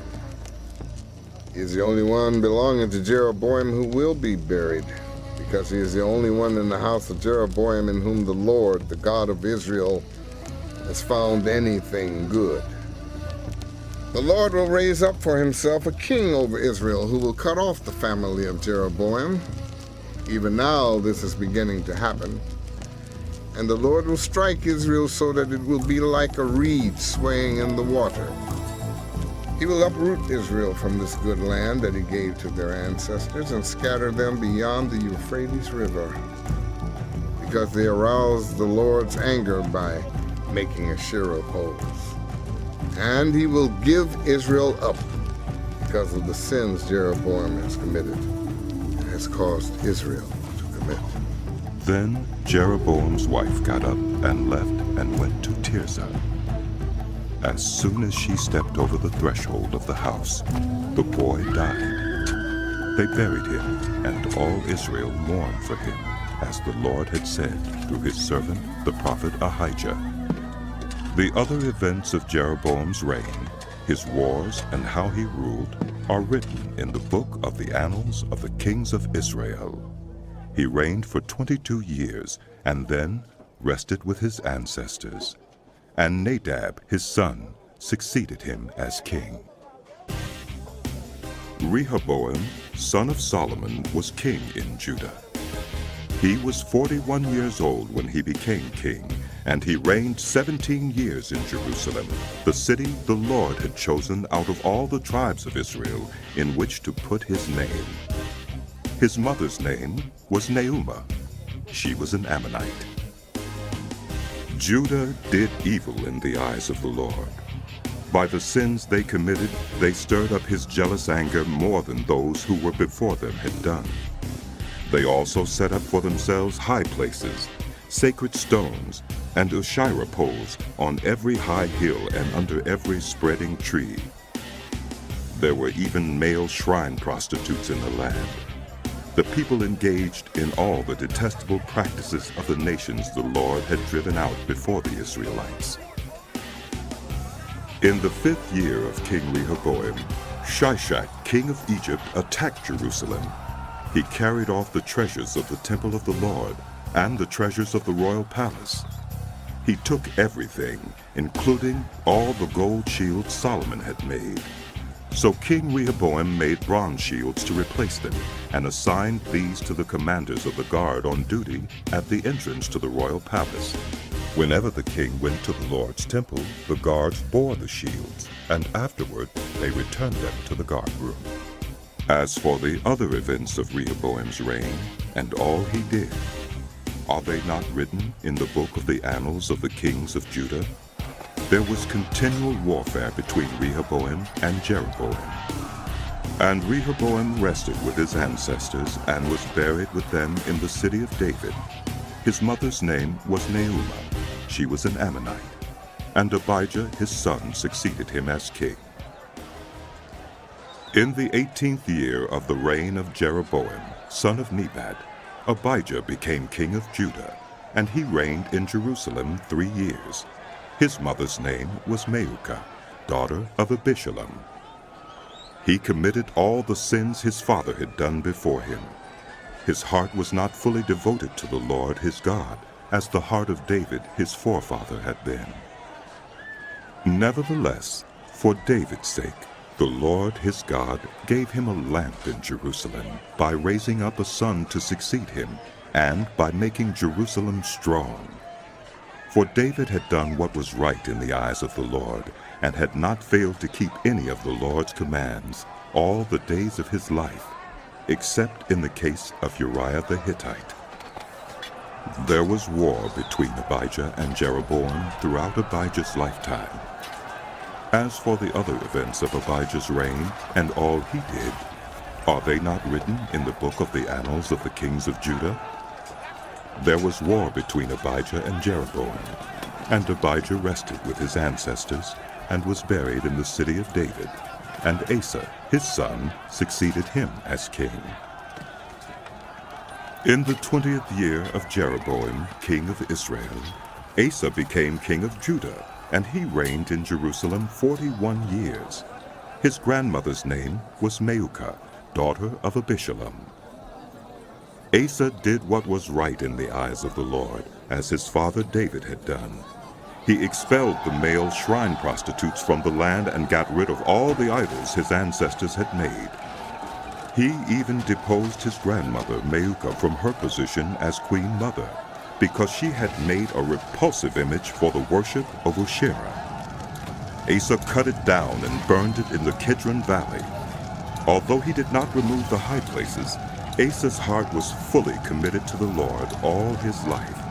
He brought into the temple of the Lord the silver and gold and the articles that he and his father had dedicated. There was war between Asa and Baasha, king of Israel, throughout their reigns. Baasha, king of Israel, went up against Judah and fortified Ramah to prevent anyone from leaving or entering the territory of Asa, king of Judah. Asa then took all the silver and gold that was left in the treasuries of the Lord's temple and of his own palace. He entrusted it to his officials and sent them to Ben-Hadad, son of Tabrimmon, the son of Hezion, the king of Aram, who was ruling in Damascus. "Let there be a treaty between me and you," he said, "as there was between my father and your father. See, I am sending you a gift of silver and gold. Now break your treaty with Baasha, king of Israel, so he will withdraw from me." Ben-Hadad agreed with King Asa and sent the commanders of his forces against the towns of Israel. He conquered Ijon, Dan, Abel-Beth-Maacah, and all Kinnereth, in addition to Naphtali. When Baasha heard this, he stopped building Ramah and withdrew to Tirzah. Then King Asa issued an order to all Judah.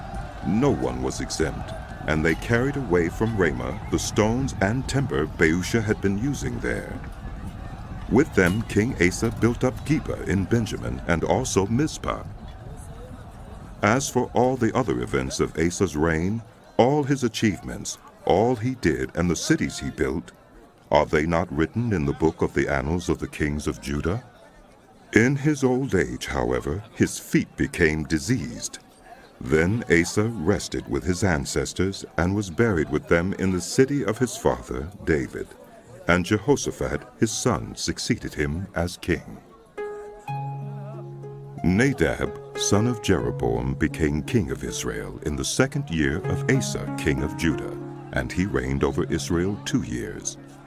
He did evil in the eyes of the Lord, following the ways of his father and committing the same sin his father had caused Israel to commit. Baasha, son of Ahijah of the house of Issachar, plotted against him, and he struck him down at Gibbethon, a Philistine town, while Nadab and all Israel were besieging it. Baasha killed Nadab in the 3rd year of Asa, king of Judah, and succeeded him as king. As soon as he began to reign, he killed Jeroboam's whole family. He did not leave Jeroboam anyone that breathed, but destroyed them all, according to the word of the Lord given through his servant Ahijah the Shilonite. This happened because of the sins Jeroboam had committed and had caused Israel to commit, and because he aroused the anger of the Lord, the God of Israel. As for the other events of Nadab's reign and all he did, are they not written in the book of the annals of the kings of Israel? There was war between Asa and Baasha, king of Israel, throughout their reigns. In the 3rd year of Asa, king of Judah, Baasha, son of Ahijah, became king of all Israel in Tirzah, and he reigned 24 years. He did evil in the eyes of the Lord, following the ways of Jeroboam and committing the same sin Jeroboam had caused Israel. The word of the Lord came to Jehu, son of Hanani, concerning Baasha. I lifted you up from the dust and appointed you ruler over my people Israel. But you followed the ways of Jeroboam and caused my people Israel to sin and to arouse my anger by their sins. So I am about to wipe out Baasha and his house, and I will make your house like that of Jeroboam, son of Nebat. Dogs will eat those belonging to Baasha who die in the city, and birds will feed on those who die in the country. As for the other events of Baasha's reign, what he did and his achievements, are they not written in the book of the annals of the kings of Israel? Baasha rested with his ancestors and was buried in Tirzah, and Elah, his son, succeeded him as king. Moreover, the word of the Lord came through the prophet Jehu, son of Hanani, to Baasha and his house, because of all the evil he had done in the eyes of the Lord, arousing his anger by the things he did, becoming like the house of Jeroboam, and also because he destroyed it. In the 26th year of Asa, king of Judah, Elah, son of Baasha, became king of Israel, and he reigned in Tirzah 2 years. Zimri, one of his officials who had command of half his chariots, plotted against him. Elah was in Tirzah at the time, getting drunk in the home of Arza, who was in charge of the palace at Tirzah. Zimri came in, struck him down, and killed him in the 27th year of Asa, king of Judah. Then he succeeded him as king. As soon as he began to reign and was seated on the throne, he killed off Baasha's whole family. He did not spare a single male, whether relative or friend. So Zimri destroyed the whole family of Baasha in accordance with the word of the Lord spoken against Baasha through the prophet Jehu, because of all the sins Baasha and his son Elah had committed and had caused Israel to commit, so that they aroused the anger of the Lord, the God of Israel, by their worthless idols. As for the other events of Elah's reign and all he did, are they not written in the book of the annals of the kings of Israel? In the 27th year of Asa, king of Judah, Zimri reigned in Tirzah 7 days. The army was encamped near Gibbethon, a Philistine town. When the Israelites in the camp heard that Zimri had plotted against the king and murdered him, they proclaimed Omri, the commander of the army, king over Israel that very day there in the camp. Then Omri and all the Israelites with him withdrew from Gibbethon and laid siege to Tirzah.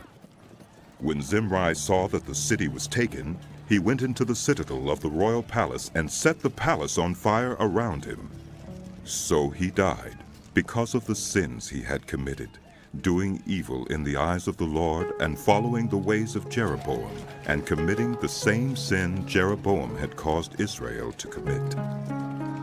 As for the other events of Zimri's reign and the rebellion he carried out, are they not written in the book of the annals of the kings of Israel? Then the people of Israel were split into 2 factions. half supported Tibni, son of Ginath, for king, and the other half supported Omri. But Omri's followers proved stronger than those of Tibni, son of Ginath. So Tibni died, and Omri became king. In the 31st year of Asa, king of Judah, Omri became king of Israel, and he reigned 12 years, 6 of them in Tirzah. He bought the hill of Samaria from Shemer for 2 talents of silver and built a city on the hill, calling it Samaria after Shemer, the name of the former owner of the hill. But Omri did evil in the eyes of the Lord and sinned more than all those before him. He followed completely the ways of Jeroboam, son of Nebat, committing the same sin Jeroboam had caused Israel to commit, so that they aroused the anger of the Lord, the God of Israel, by their worthless idols. As for the other events of Omri's reign, what he did and the things he achieved, are they not written in the book of the annals of the kings of Israel? Omri rested with his ancestors and was buried in Samaria, and Ahab, his son, succeeded him as king. In the 38th year of Asa, king of Judah, Ahab, son of Omri, became king of Israel, and he reigned in Samaria over Israel 22 years. Ahab, son of Omri, did more evil in the eyes of the Lord than any of those before him. He not only considered it trivial to commit the sins of Jeroboam, son of Nebat, but he also married Jezebel, daughter of Ethbaal, king of the Sidonians, and began to serve Baal and worship him. He set up an altar for Baal in the temple of Baal that he built in Samaria. Ahab also made an Asherah pole and did more to arouse the anger of the Lord, the God of Israel, than did all the kings of Israel before him. In Ahab's time, Hiel of Bethel rebuilt Jericho.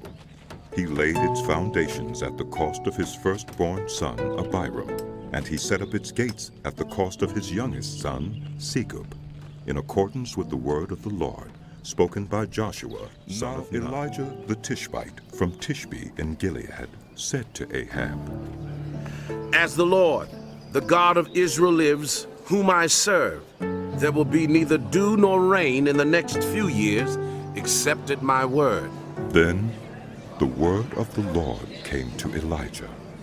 Leave here, turn eastward and hide in the Kerith ravine, east of the Jordan. You will drink from the brook, and I have directed the ravens to supply you with food there. So he did what the Lord had told him. He went to the Kerith ravine, east of the Jordan, and stayed there. The ravens brought him bread and meat in the morning, and bread and meat in the evening, and he drank from the brook. Some time later, the brook dried up because there had been no rain in the land. Then the word of the Lord came to him. Go at once to Zarephath in the region of Sidon and stay there. I have directed a widow there to supply you with food. So he went to Zarephath. When he came to the town gate, a widow was there gathering sticks. He called to her and asked, Would you bring me a little water in a jar so I may have a drink? As she was going to get it, he called, And bring me, please, a piece of bread. As surely as the Lord your God lives, she replied, I don't have any bread. Only a handful of flour in a jar and a little olive oil in a jug. I'm gathering a few sticks to take home and make a meal for myself and my son, that we may eat it and die. Elijah said to her, Don't be afraid. Go home and do as you have said, but first make a small loaf of bread for me from what you have, and bring it to me, and then make something for yourself and your son. For this is what the Lord, the God of Israel, says. The jar of flour will not be used up, and the jug of oil will not run dry until the day the Lord sends rain on the land. She went away and did as Elijah had told her. So there was food every day for Elijah and for the woman and her family. for the jar of flour was not used up, and the jug of oil did not run dry, in keeping with the word of the Lord spoken by Elijah. Some time later, the son of the woman who owned the house became ill. He grew worse and worse, and finally stopped breathing. She said to Elijah, "What do you have against me, man of God? Did you come to remind me of my sin and kill my son?" Give me your son. Elijah replied. He took him from her arms, carried him to the upper room where he was staying, and laid him on his bed. Then he cried out to the Lord, Lord my God, have you brought tragedy even on this widow I am staying with by causing her son to die? Then he stretched himself out on the boy 3 times and cried out to the Lord, Lord my God, let this boy's life return to him. The Lord heard Elijah's cry, and the boy's life returned to him, and he lived. Elijah picked up the child and carried him down from the room into the house. He gave him to his mother and said, Look, your son is alive. Then the woman said to Elijah, Now I know that you are a man of God, and that the word of the Lord from your mouth is the truth. After a long time, in the 3rd year, the word of the Lord came to Elijah. Go and present yourself to Ahab, and I will send rain on the land. So Elijah went to present himself to Ahab. Now the famine was severe in Samaria, and Ahab had summoned Obadiah, who was in charge of his palace. Obadiah was a devout believer in the Lord. While Jezebel was killing off the Lord's prophets, Obadiah had taken 100 prophets and hidden them in 2 caves, 50 in each, and had supplied them with food and water. Ahab had said to Obadiah, Go through the land, to all the springs and valleys.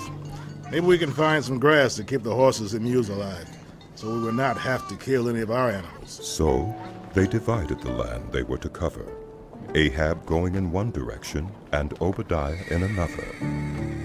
As Obadiah was walking along, Elijah met him. Obadiah recognized him, bowed down to the ground, and said, Oh, is it really you, my Lord Elijah? Yes, he replied. Go tell your master Elijah is here. What have I done wrong? Asked Obadiah. That you are handing your servant over to Ahab to be put to death. As surely as the Lord your God lives, there is not a nation or kingdom where my master has not sent someone to look for you. And whenever a nation or kingdom claimed you were not there, he made them swear they could not find you.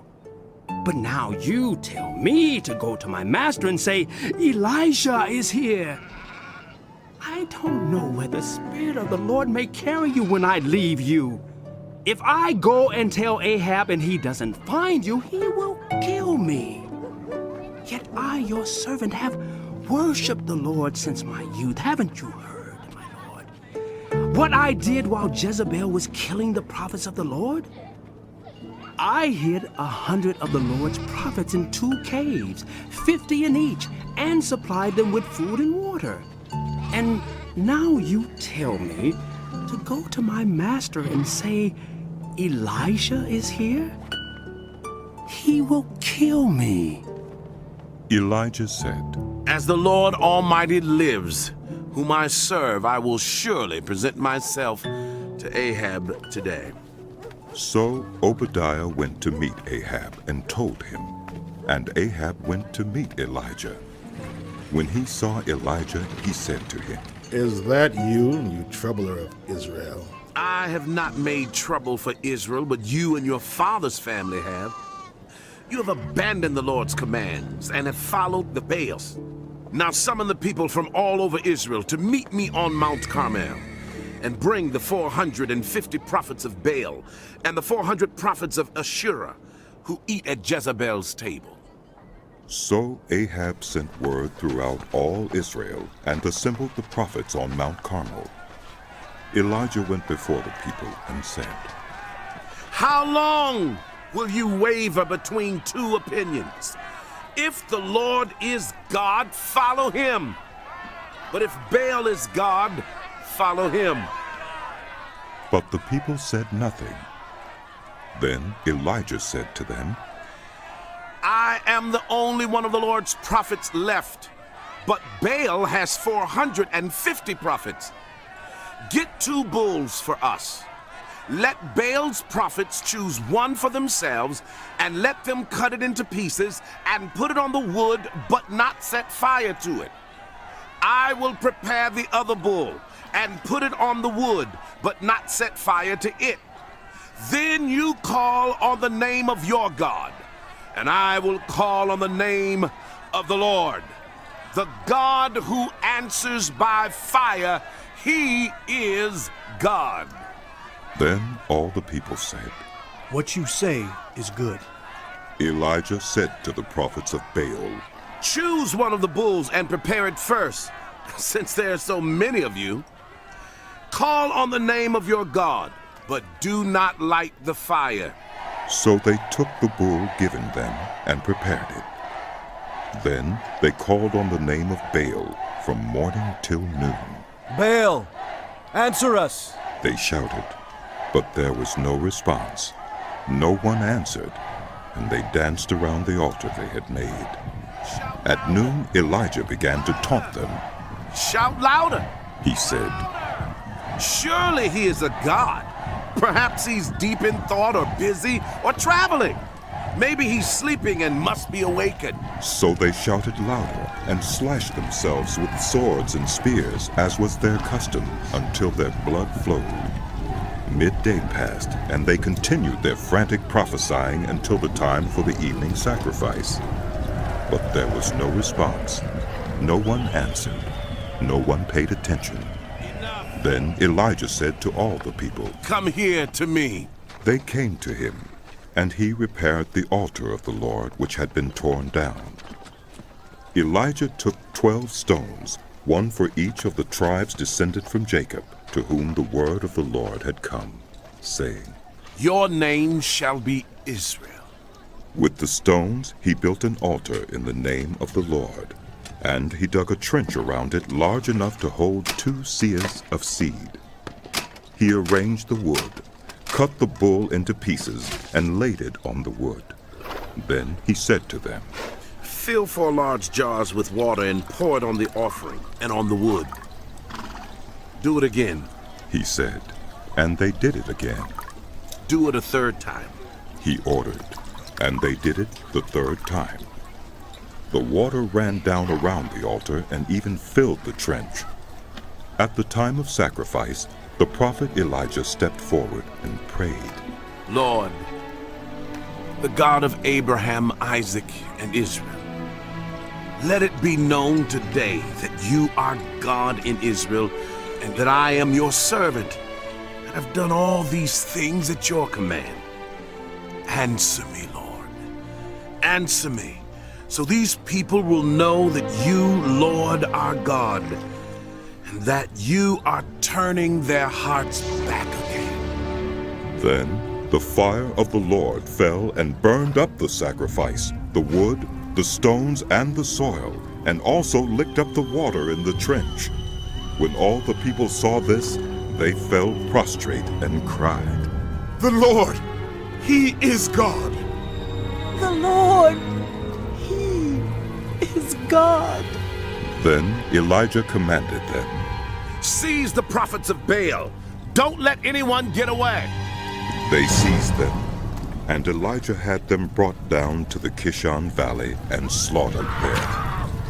And Elijah said to Ahab, Go, eat and drink, for there's the sound of a heavy rain. So Ahab went off to eat and drink, but Elijah climbed to the top of Carmel, bent down to the ground, and put his face between his knees.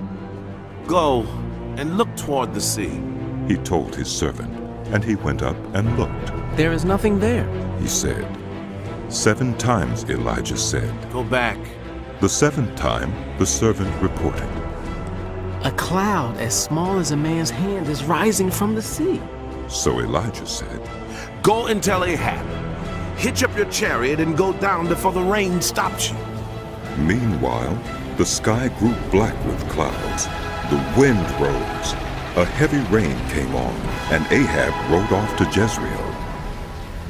The power of the Lord came on Elijah, and tucking his cloak into his belt, he ran ahead of Ahab all the way to Jezreel.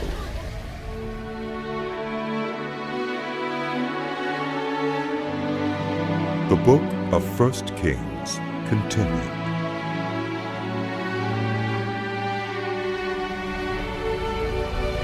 Now Ahab told Jezebel everything Elijah had done and how he had killed all the prophets with the sword. So Jezebel sent a messenger to Elijah to say, May the gods deal with me, be it ever so severely, if by this time tomorrow I do not make your life like that of one of them. Elijah was afraid and ran for his life. When he came to Beersheba in Judah, he left his servant there, while he himself went a day's journey into the wilderness. He came to a broom bush, sat down under it, and prayed that he might die. I've had enough, Lord, he said. Take my life. I am no better than my ancestors. Then he lay down under the tree and fell asleep. All at once an angel touched him and said, Get up and eat. He looked around, and there by his head was some bread baked over hot coals and a jar of water. He ate and drank and then lay down again. The angel of the Lord came back a second time and touched him and said, Get up and eat, for the journey is too much for you. So he got up and ate and drank. Strengthened by that food, he traveled 40 days and 40 nights until he reached Horeb, the mountain of God. There he went into a cave and spent the night. And the word of the Lord came to him. What are you doing here, Elijah? He replied, I have been very zealous for the Lord God Almighty. The Israelites have rejected your covenant, torn down your altars, and put your prophets to death with the sword. I am the only one left. Now they're trying to kill me too. The Lord said, Go out and stand on the mountain in the presence of the Lord, for the Lord is about to pass by. Then a great and powerful wind tore the mountains apart and shattered the rocks before the Lord. But the Lord was not in the wind. After the wind, there was an earthquake, but the Lord was not in the earthquake. After the earthquake came a fire, but the Lord was not in the fire. And after the fire came a gentle whisper. When Elijah heard it, he pulled his cloak over his face and went out and stood at the mouth of the cave. Then a voice said to him, What are you doing here, Elijah? He replied, I've been very zealous for the Lord God Almighty. The Israelites have rejected your covenant, torn down your altars, and put your prophets to death with the sword. I am the only one left, and now they're trying to kill me too. The Lord said to him, Go back the way you came, and go to the desert of Damascus. When you get there, anoint Hazael king over Aram. Also anoint Jehu son of Nimshi king over Israel. And anoint Elisha the son of Shaphat from Abel-Meholah to succeed you as prophet. Jehu will put to death any who escape the sword of Hazael. And Elisha will put to death any who escape the sword of Jehu. Yet I reserve 7,000 in Israel, all whose knees have not bowed down to Baal, and whose mouths have not kissed him. So Elijah went from there and found Elisha, son of Shaphat. He was plowing with 12 yoke of oxen, and he himself was driving the 12th pair. Elijah went up to him and threw his cloak around him. Elisha then left his oxen and ran after Elijah. Let me kiss my father and mother goodbye, he said. And then I will come with you. Go back, Elijah replied. What have I done to you? So Elisha left him and went back. He took his yoke of oxen and slaughtered them. He burned the plowing equipment to cook the meat and gave it to the people, and they ate. Then he set out to follow Elijah and became his servant. Now Ben-Hadad, king of Aram, mustered his entire army. Accompanied by 32 kings with their horses and chariots, he went up and besieged Samaria and attacked it. He sent messengers into the city to Ahab, king of Israel, saying, This is what Ben-Hadad says. Your silver and gold are mine, and the best of your wives and children are mine. The king of Israel answered, Just as you say, my lord the king, I and all I have are yours. The messengers came again and said, This is what Ben-Hadad says. I sent to demand your silver and gold, your wives and your children. But about this time tomorrow, I'm going to send my officials to search your palace and the houses of your officials. They will seize everything you value and carry it away. The king of Israel summoned all the elders of the land and said to them, See how this man is looking for trouble? When he sent for my wives and my children, my silver and my gold, I did not refuse him. The elders and the people all answered, Don't listen to him or agree to his demands. So he replied to Ben-Hadad's messengers, Tell my lord the king, your servant will do all you demanded the first time. But this demand I cannot meet. They left and took the answer back to Ben-Hadad. Then Ben-Hadad sent another message to Ahab. May the gods deal with me, be it ever so severely, if enough dust remains in Samaria to give each of my men a handful. The king of Israel answered, Tell him, one who puts on his armor should not boast like one who takes it off. Ben-Hadad heard this message while he and the kings were drinking in their tents, and he ordered his men, Prepare to attack. So they prepared to attack the city. Meanwhile, a prophet came to Ahab, king of Israel, and announced, This is what the Lord says. Do you see this vast army? I will give it into your hand today, and then you will know that I am the Lord. But who will do this? Asked Ahab. The prophet replied, This is what the Lord says. The junior officers under the provincial commanders will do it. And who will start the battle? He asked. The prophet answered, You will. So Ahab summoned the 232 junior officers under the provincial commanders. Then he assembled the rest of the Israelites, 7,000 in all. They set out at noon, while Ben-Hadad and the 32 kings allied with him were in their tents getting drunk.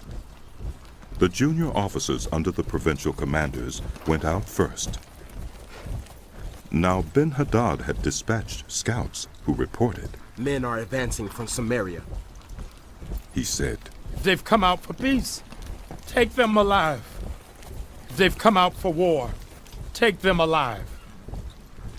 The junior officers under the provincial commanders marched out of the city with the army behind them, and each one struck down his opponent.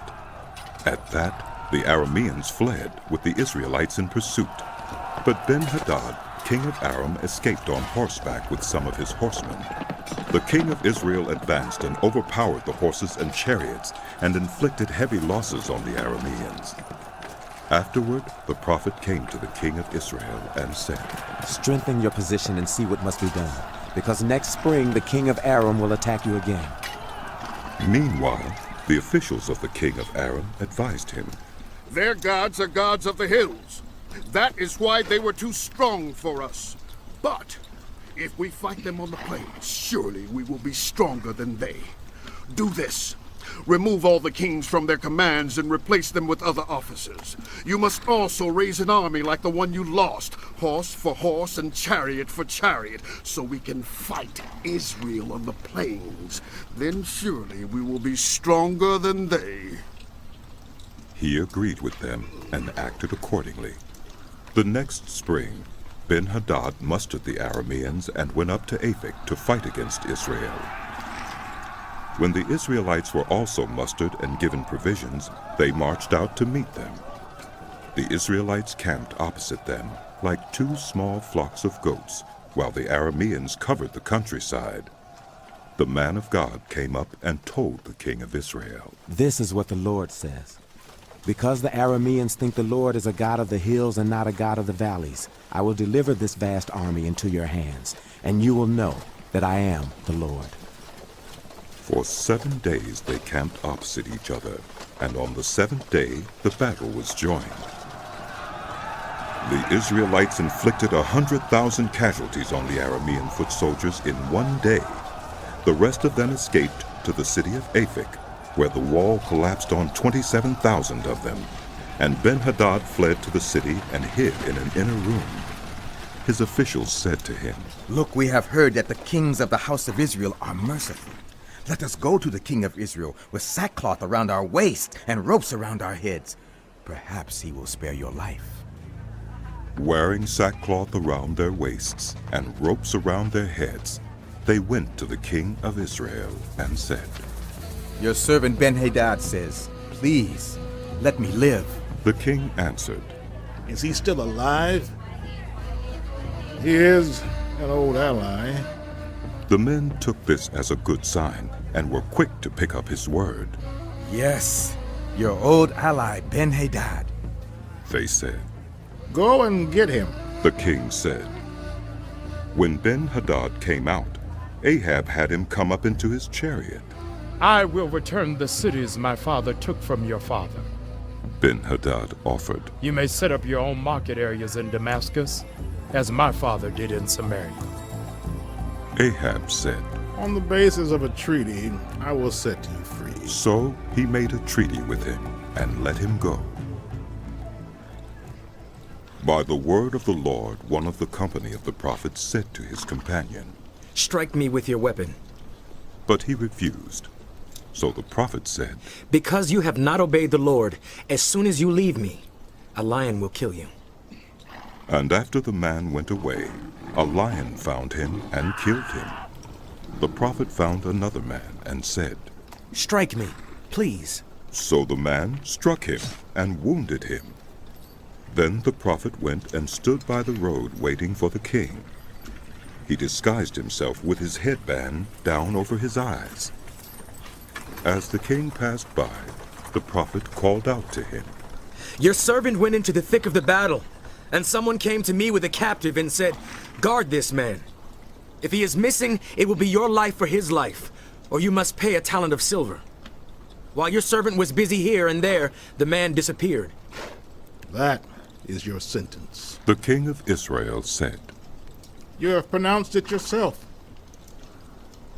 Then the prophet quickly removed the headband from his eyes, and the king of Israel recognized him as one of the prophets. He said to the king, "This is what the Lord says. You have set free a man I had determined should die. Therefore it is your life for his life, your people for his people." Sullen and angry, the king of Israel went to his palace in Samaria.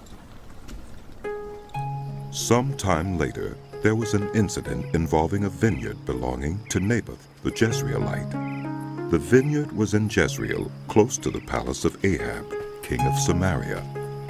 Ahab said to Naboth, "Let me have your vineyard to use for a vegetable garden, since it is close to my palace. In exchange, I will give you a better vineyard, or if you prefer, I will pay you whatever it is worth." But Naboth replied, "The Lord forbid that I should give you the inheritance of my ancestors." So Ahab went home, sullen and angry, because Naboth the Jezreelite had said, "I will not give you the inheritance of my ancestors." He lay on his bed sulking and refused to eat. His wife Jezebel came in and asked him, "Why are you so sullen? Why won't you eat?" He answered her, "Because I said to Naboth the Jezreelite, 'Sell me your vineyard, or if you prefer, I will give you another vineyard in its place.' But he said, 'I will not give you my vineyard.'" Jezebel, his wife, said, Is this how you act as king over Israel? Get up and eat. Cheer up. I'll get you the vineyard of Naboth, the Jezreelite. So she wrote letters in Ahab's name, placed his seal on them, and sent them to the elders and nobles who lived in Naboth's city with him. In those letters she wrote, Proclaim a day of fasting and seat Naboth in a prominent place among the people. But seat 2 scoundrels opposite him, and have them bring charges that he has cursed both God and the king. Then take him out and stone him to death. So the elders and nobles who lived in Naboth's city did as Jezebel directed in the letters she had written to them. They proclaimed a fast and seated Naboth in a prominent place among the people. Then 2 scoundrels came and sat opposite him, and brought charges against Naboth before the people, saying, Naboth has cursed both God and the king. So they took him outside the city and stoned him to death. Then they sent word to Jezebel. Naboth has been stoned to death. As soon as Jezebel heard that Naboth had been stoned to death, she said to Ahab, Get up and take possession of the vineyard of Naboth, the Jezreelite, that he refused to sell you. He is no longer alive, but dead. When Ahab heard that Naboth was dead, he got up and went down to take possession of Naboth's vineyard. Then the word of the Lord came to Elijah the Tishbite. Go down to meet Ahab king of Israel, who rules in Samaria. He is now in Naboth's vineyard, where he has gone to take possession of it. Say to him, This is what the Lord says. Have you not murdered a man and seized his property? Then say to him, This is what the Lord says. In the place where dogs licked up Naboth's blood, dogs will lick up your blood. Yes, yours. Ahab said to Elijah, So, you have found me, my enemy. I have found you, he answered.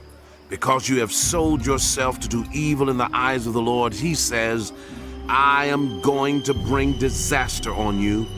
I will wipe out your descendants and cut off from Ahab every last male in Israel, slave or free.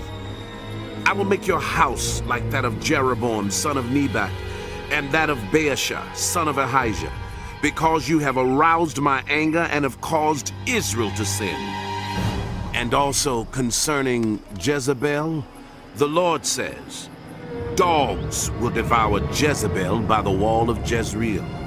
Dogs will eat those belonging to Ahab who die in the city, and the birds will feed on those who die in the country.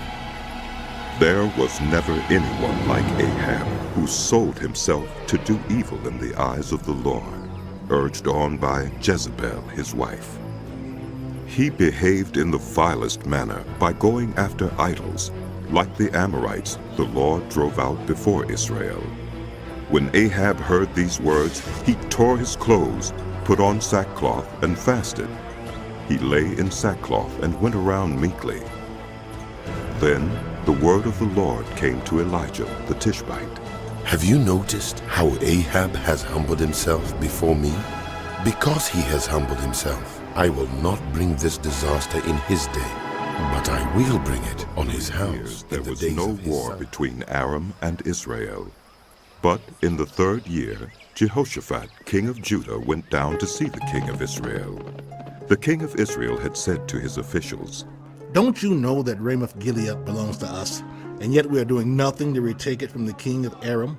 So he asked Jehoshaphat, Will you go with me to fight against Ramoth-Gilead? Jehoshaphat replied to the king of Israel, I am as you are, my people as your people, my horses as your horses. But Jehoshaphat also said to the king of Israel, First, seek the counsel of the Lord. So the king of Israel brought together the prophets, about 400 men, and asked them, Shall I go to war against Ramoth-Gilead, or shall I refrain? Go, they answered, for the Lord will give it into the king's hand. But Jehoshaphat asked, Is there no longer a prophet of the Lord here whom we can inquire of? The king of Israel answered Jehoshaphat, There's still one through whom we can inquire of the Lord, but I hate him because he never prophesies anything good about me, but always bad. Here's Micaiah, son of Imlah. The king should not say such a thing, Jehoshaphat replied. So the king of Israel called one of his officials and said, Bring Micaiah, son of Imlah, at once. Dressed in their royal robes, the king of Israel and Jehoshaphat, king of Judah, were sitting on their thrones at the threshing floor by the entrance of the gate of Samaria, with all the prophets prophesying before them. Now Zedekiah, son of Kenaunah, had made iron horns, and he declared, This is what the Lord says. With these you will gore the Arameans until they are destroyed. All the other prophets were prophesying the same thing. Attack Ramoth Gilead and be victorious, they said. For the Lord will give it into the king's hand. The messenger who had gone to summon Micaiah said to him, Look, the other prophets without exception are predicting success for the king. Let your word agree with theirs and speak favorably.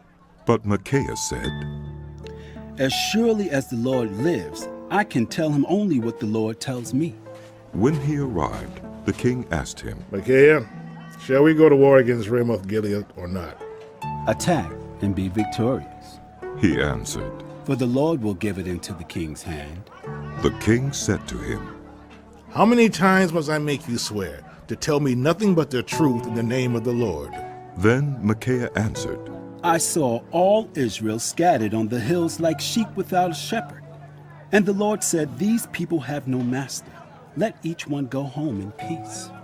The king of Israel said to Jehoshaphat, Didn't I tell you that he never prophesies anything good about me, but only bad? Micaiah continued, Therefore hear the word of the Lord. I saw the Lord sitting on his throne with all the host of heaven standing around him on his right and on his left. And the Lord said, Who will entice Ahab into attacking Ramoth Gilead and going to his death there?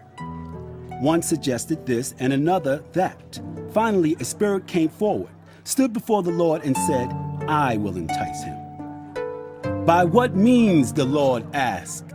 I will go out and be a lying spirit in the mouths of all his prophets, he said. You will succeed in enticing him, said the Lord. Go and do it. So now the Lord has put a lying spirit in the mouths of all these prophets of yours. The Lord has decreed disaster for you. Then Zedekiah, son of Kenaunah, went up and slapped Micaiah in the face. Which way did the Spirit from the Lord go when he went from me to speak to you? He asked. Micaiah replied, You will find out on the day you go to hide in an inner room. The king of Israel then ordered, Take Micaiah and send him back to Ammon, the ruler of the city, and to Joash the king's son, and say, This is what the king says. Put this fellow in prison and give him nothing but bread and water until I return safely. Micaiah declared, If you ever return safely, the Lord has not spoken through me. Then he added, Mark my words, all you people. So the king of Israel and Jehoshaphat, king of Judah, went up to Ramoth Gilead. The king of Israel said to Jehoshaphat, I will enter the battle in disguise, but you wear your royal robes. So the king of Israel disguised himself and went into battle. Now the king of Aram had ordered his 32 chariot commanders, Do not fight with anyone, small or great, except the king of Israel. When the chariot commanders saw Jehoshaphat, they thought, Surely this is the king of Israel. So they turned to attack him. But when Jehoshaphat cried out, the chariot commanders saw that he was not the king of Israel and stopped pursuing him. But someone drew his bow at random and hit the king of Israel between the breastplate and the scale armor. The king told his chariot driver, Wheel around and get me out of the fighting. I've been wounded. All day long the battle raged, and the king was propped up in his chariot facing the Arameans. The blood from his wound ran onto the floor of the chariot, and that evening he died. As the sun was setting, a cry spread through the army. Everyone to your own town! Everyone to your land! So the king died and was brought to Samaria, and they buried him there. They washed the chariot at a pool in Samaria where the prostitutes bathed, and the dogs licked up his blood, as the word of the Lord had declared. As for the other events of Ahab's reign, including all he did, the palace he built and inlaid with ivory, and the cities he fortified, are they not written in the book of the annals of the kings of Israel? Ahab rested with his ancestors, and Ahaziah, his son, succeeded him as king. Jehoshaphat, son of Asa, became king of Judah in the 4th year of Ahab, king of Israel. Jehoshaphat was 35 years old when he became king, and he reigned in Jerusalem 25 years. His mother's name was Azubah, daughter of Shilhi. In everything he followed the ways of his father Asa, and did not stray from them. He did what was right in the eyes of the Lord. The high places, however, were not removed, and the people continued to offer sacrifices and burn incense there. Jehoshaphat was also at peace with the king of Israel. As for the other events of Jehoshaphat's reign, the things he achieved, and his military exploits, are they not written in the book of the annals of the kings of Judah? He rid the land of the rest of the male shrine prostitutes who remained there even after the reign of his father Asa. There was then no king in Edom. A provincial governor ruled.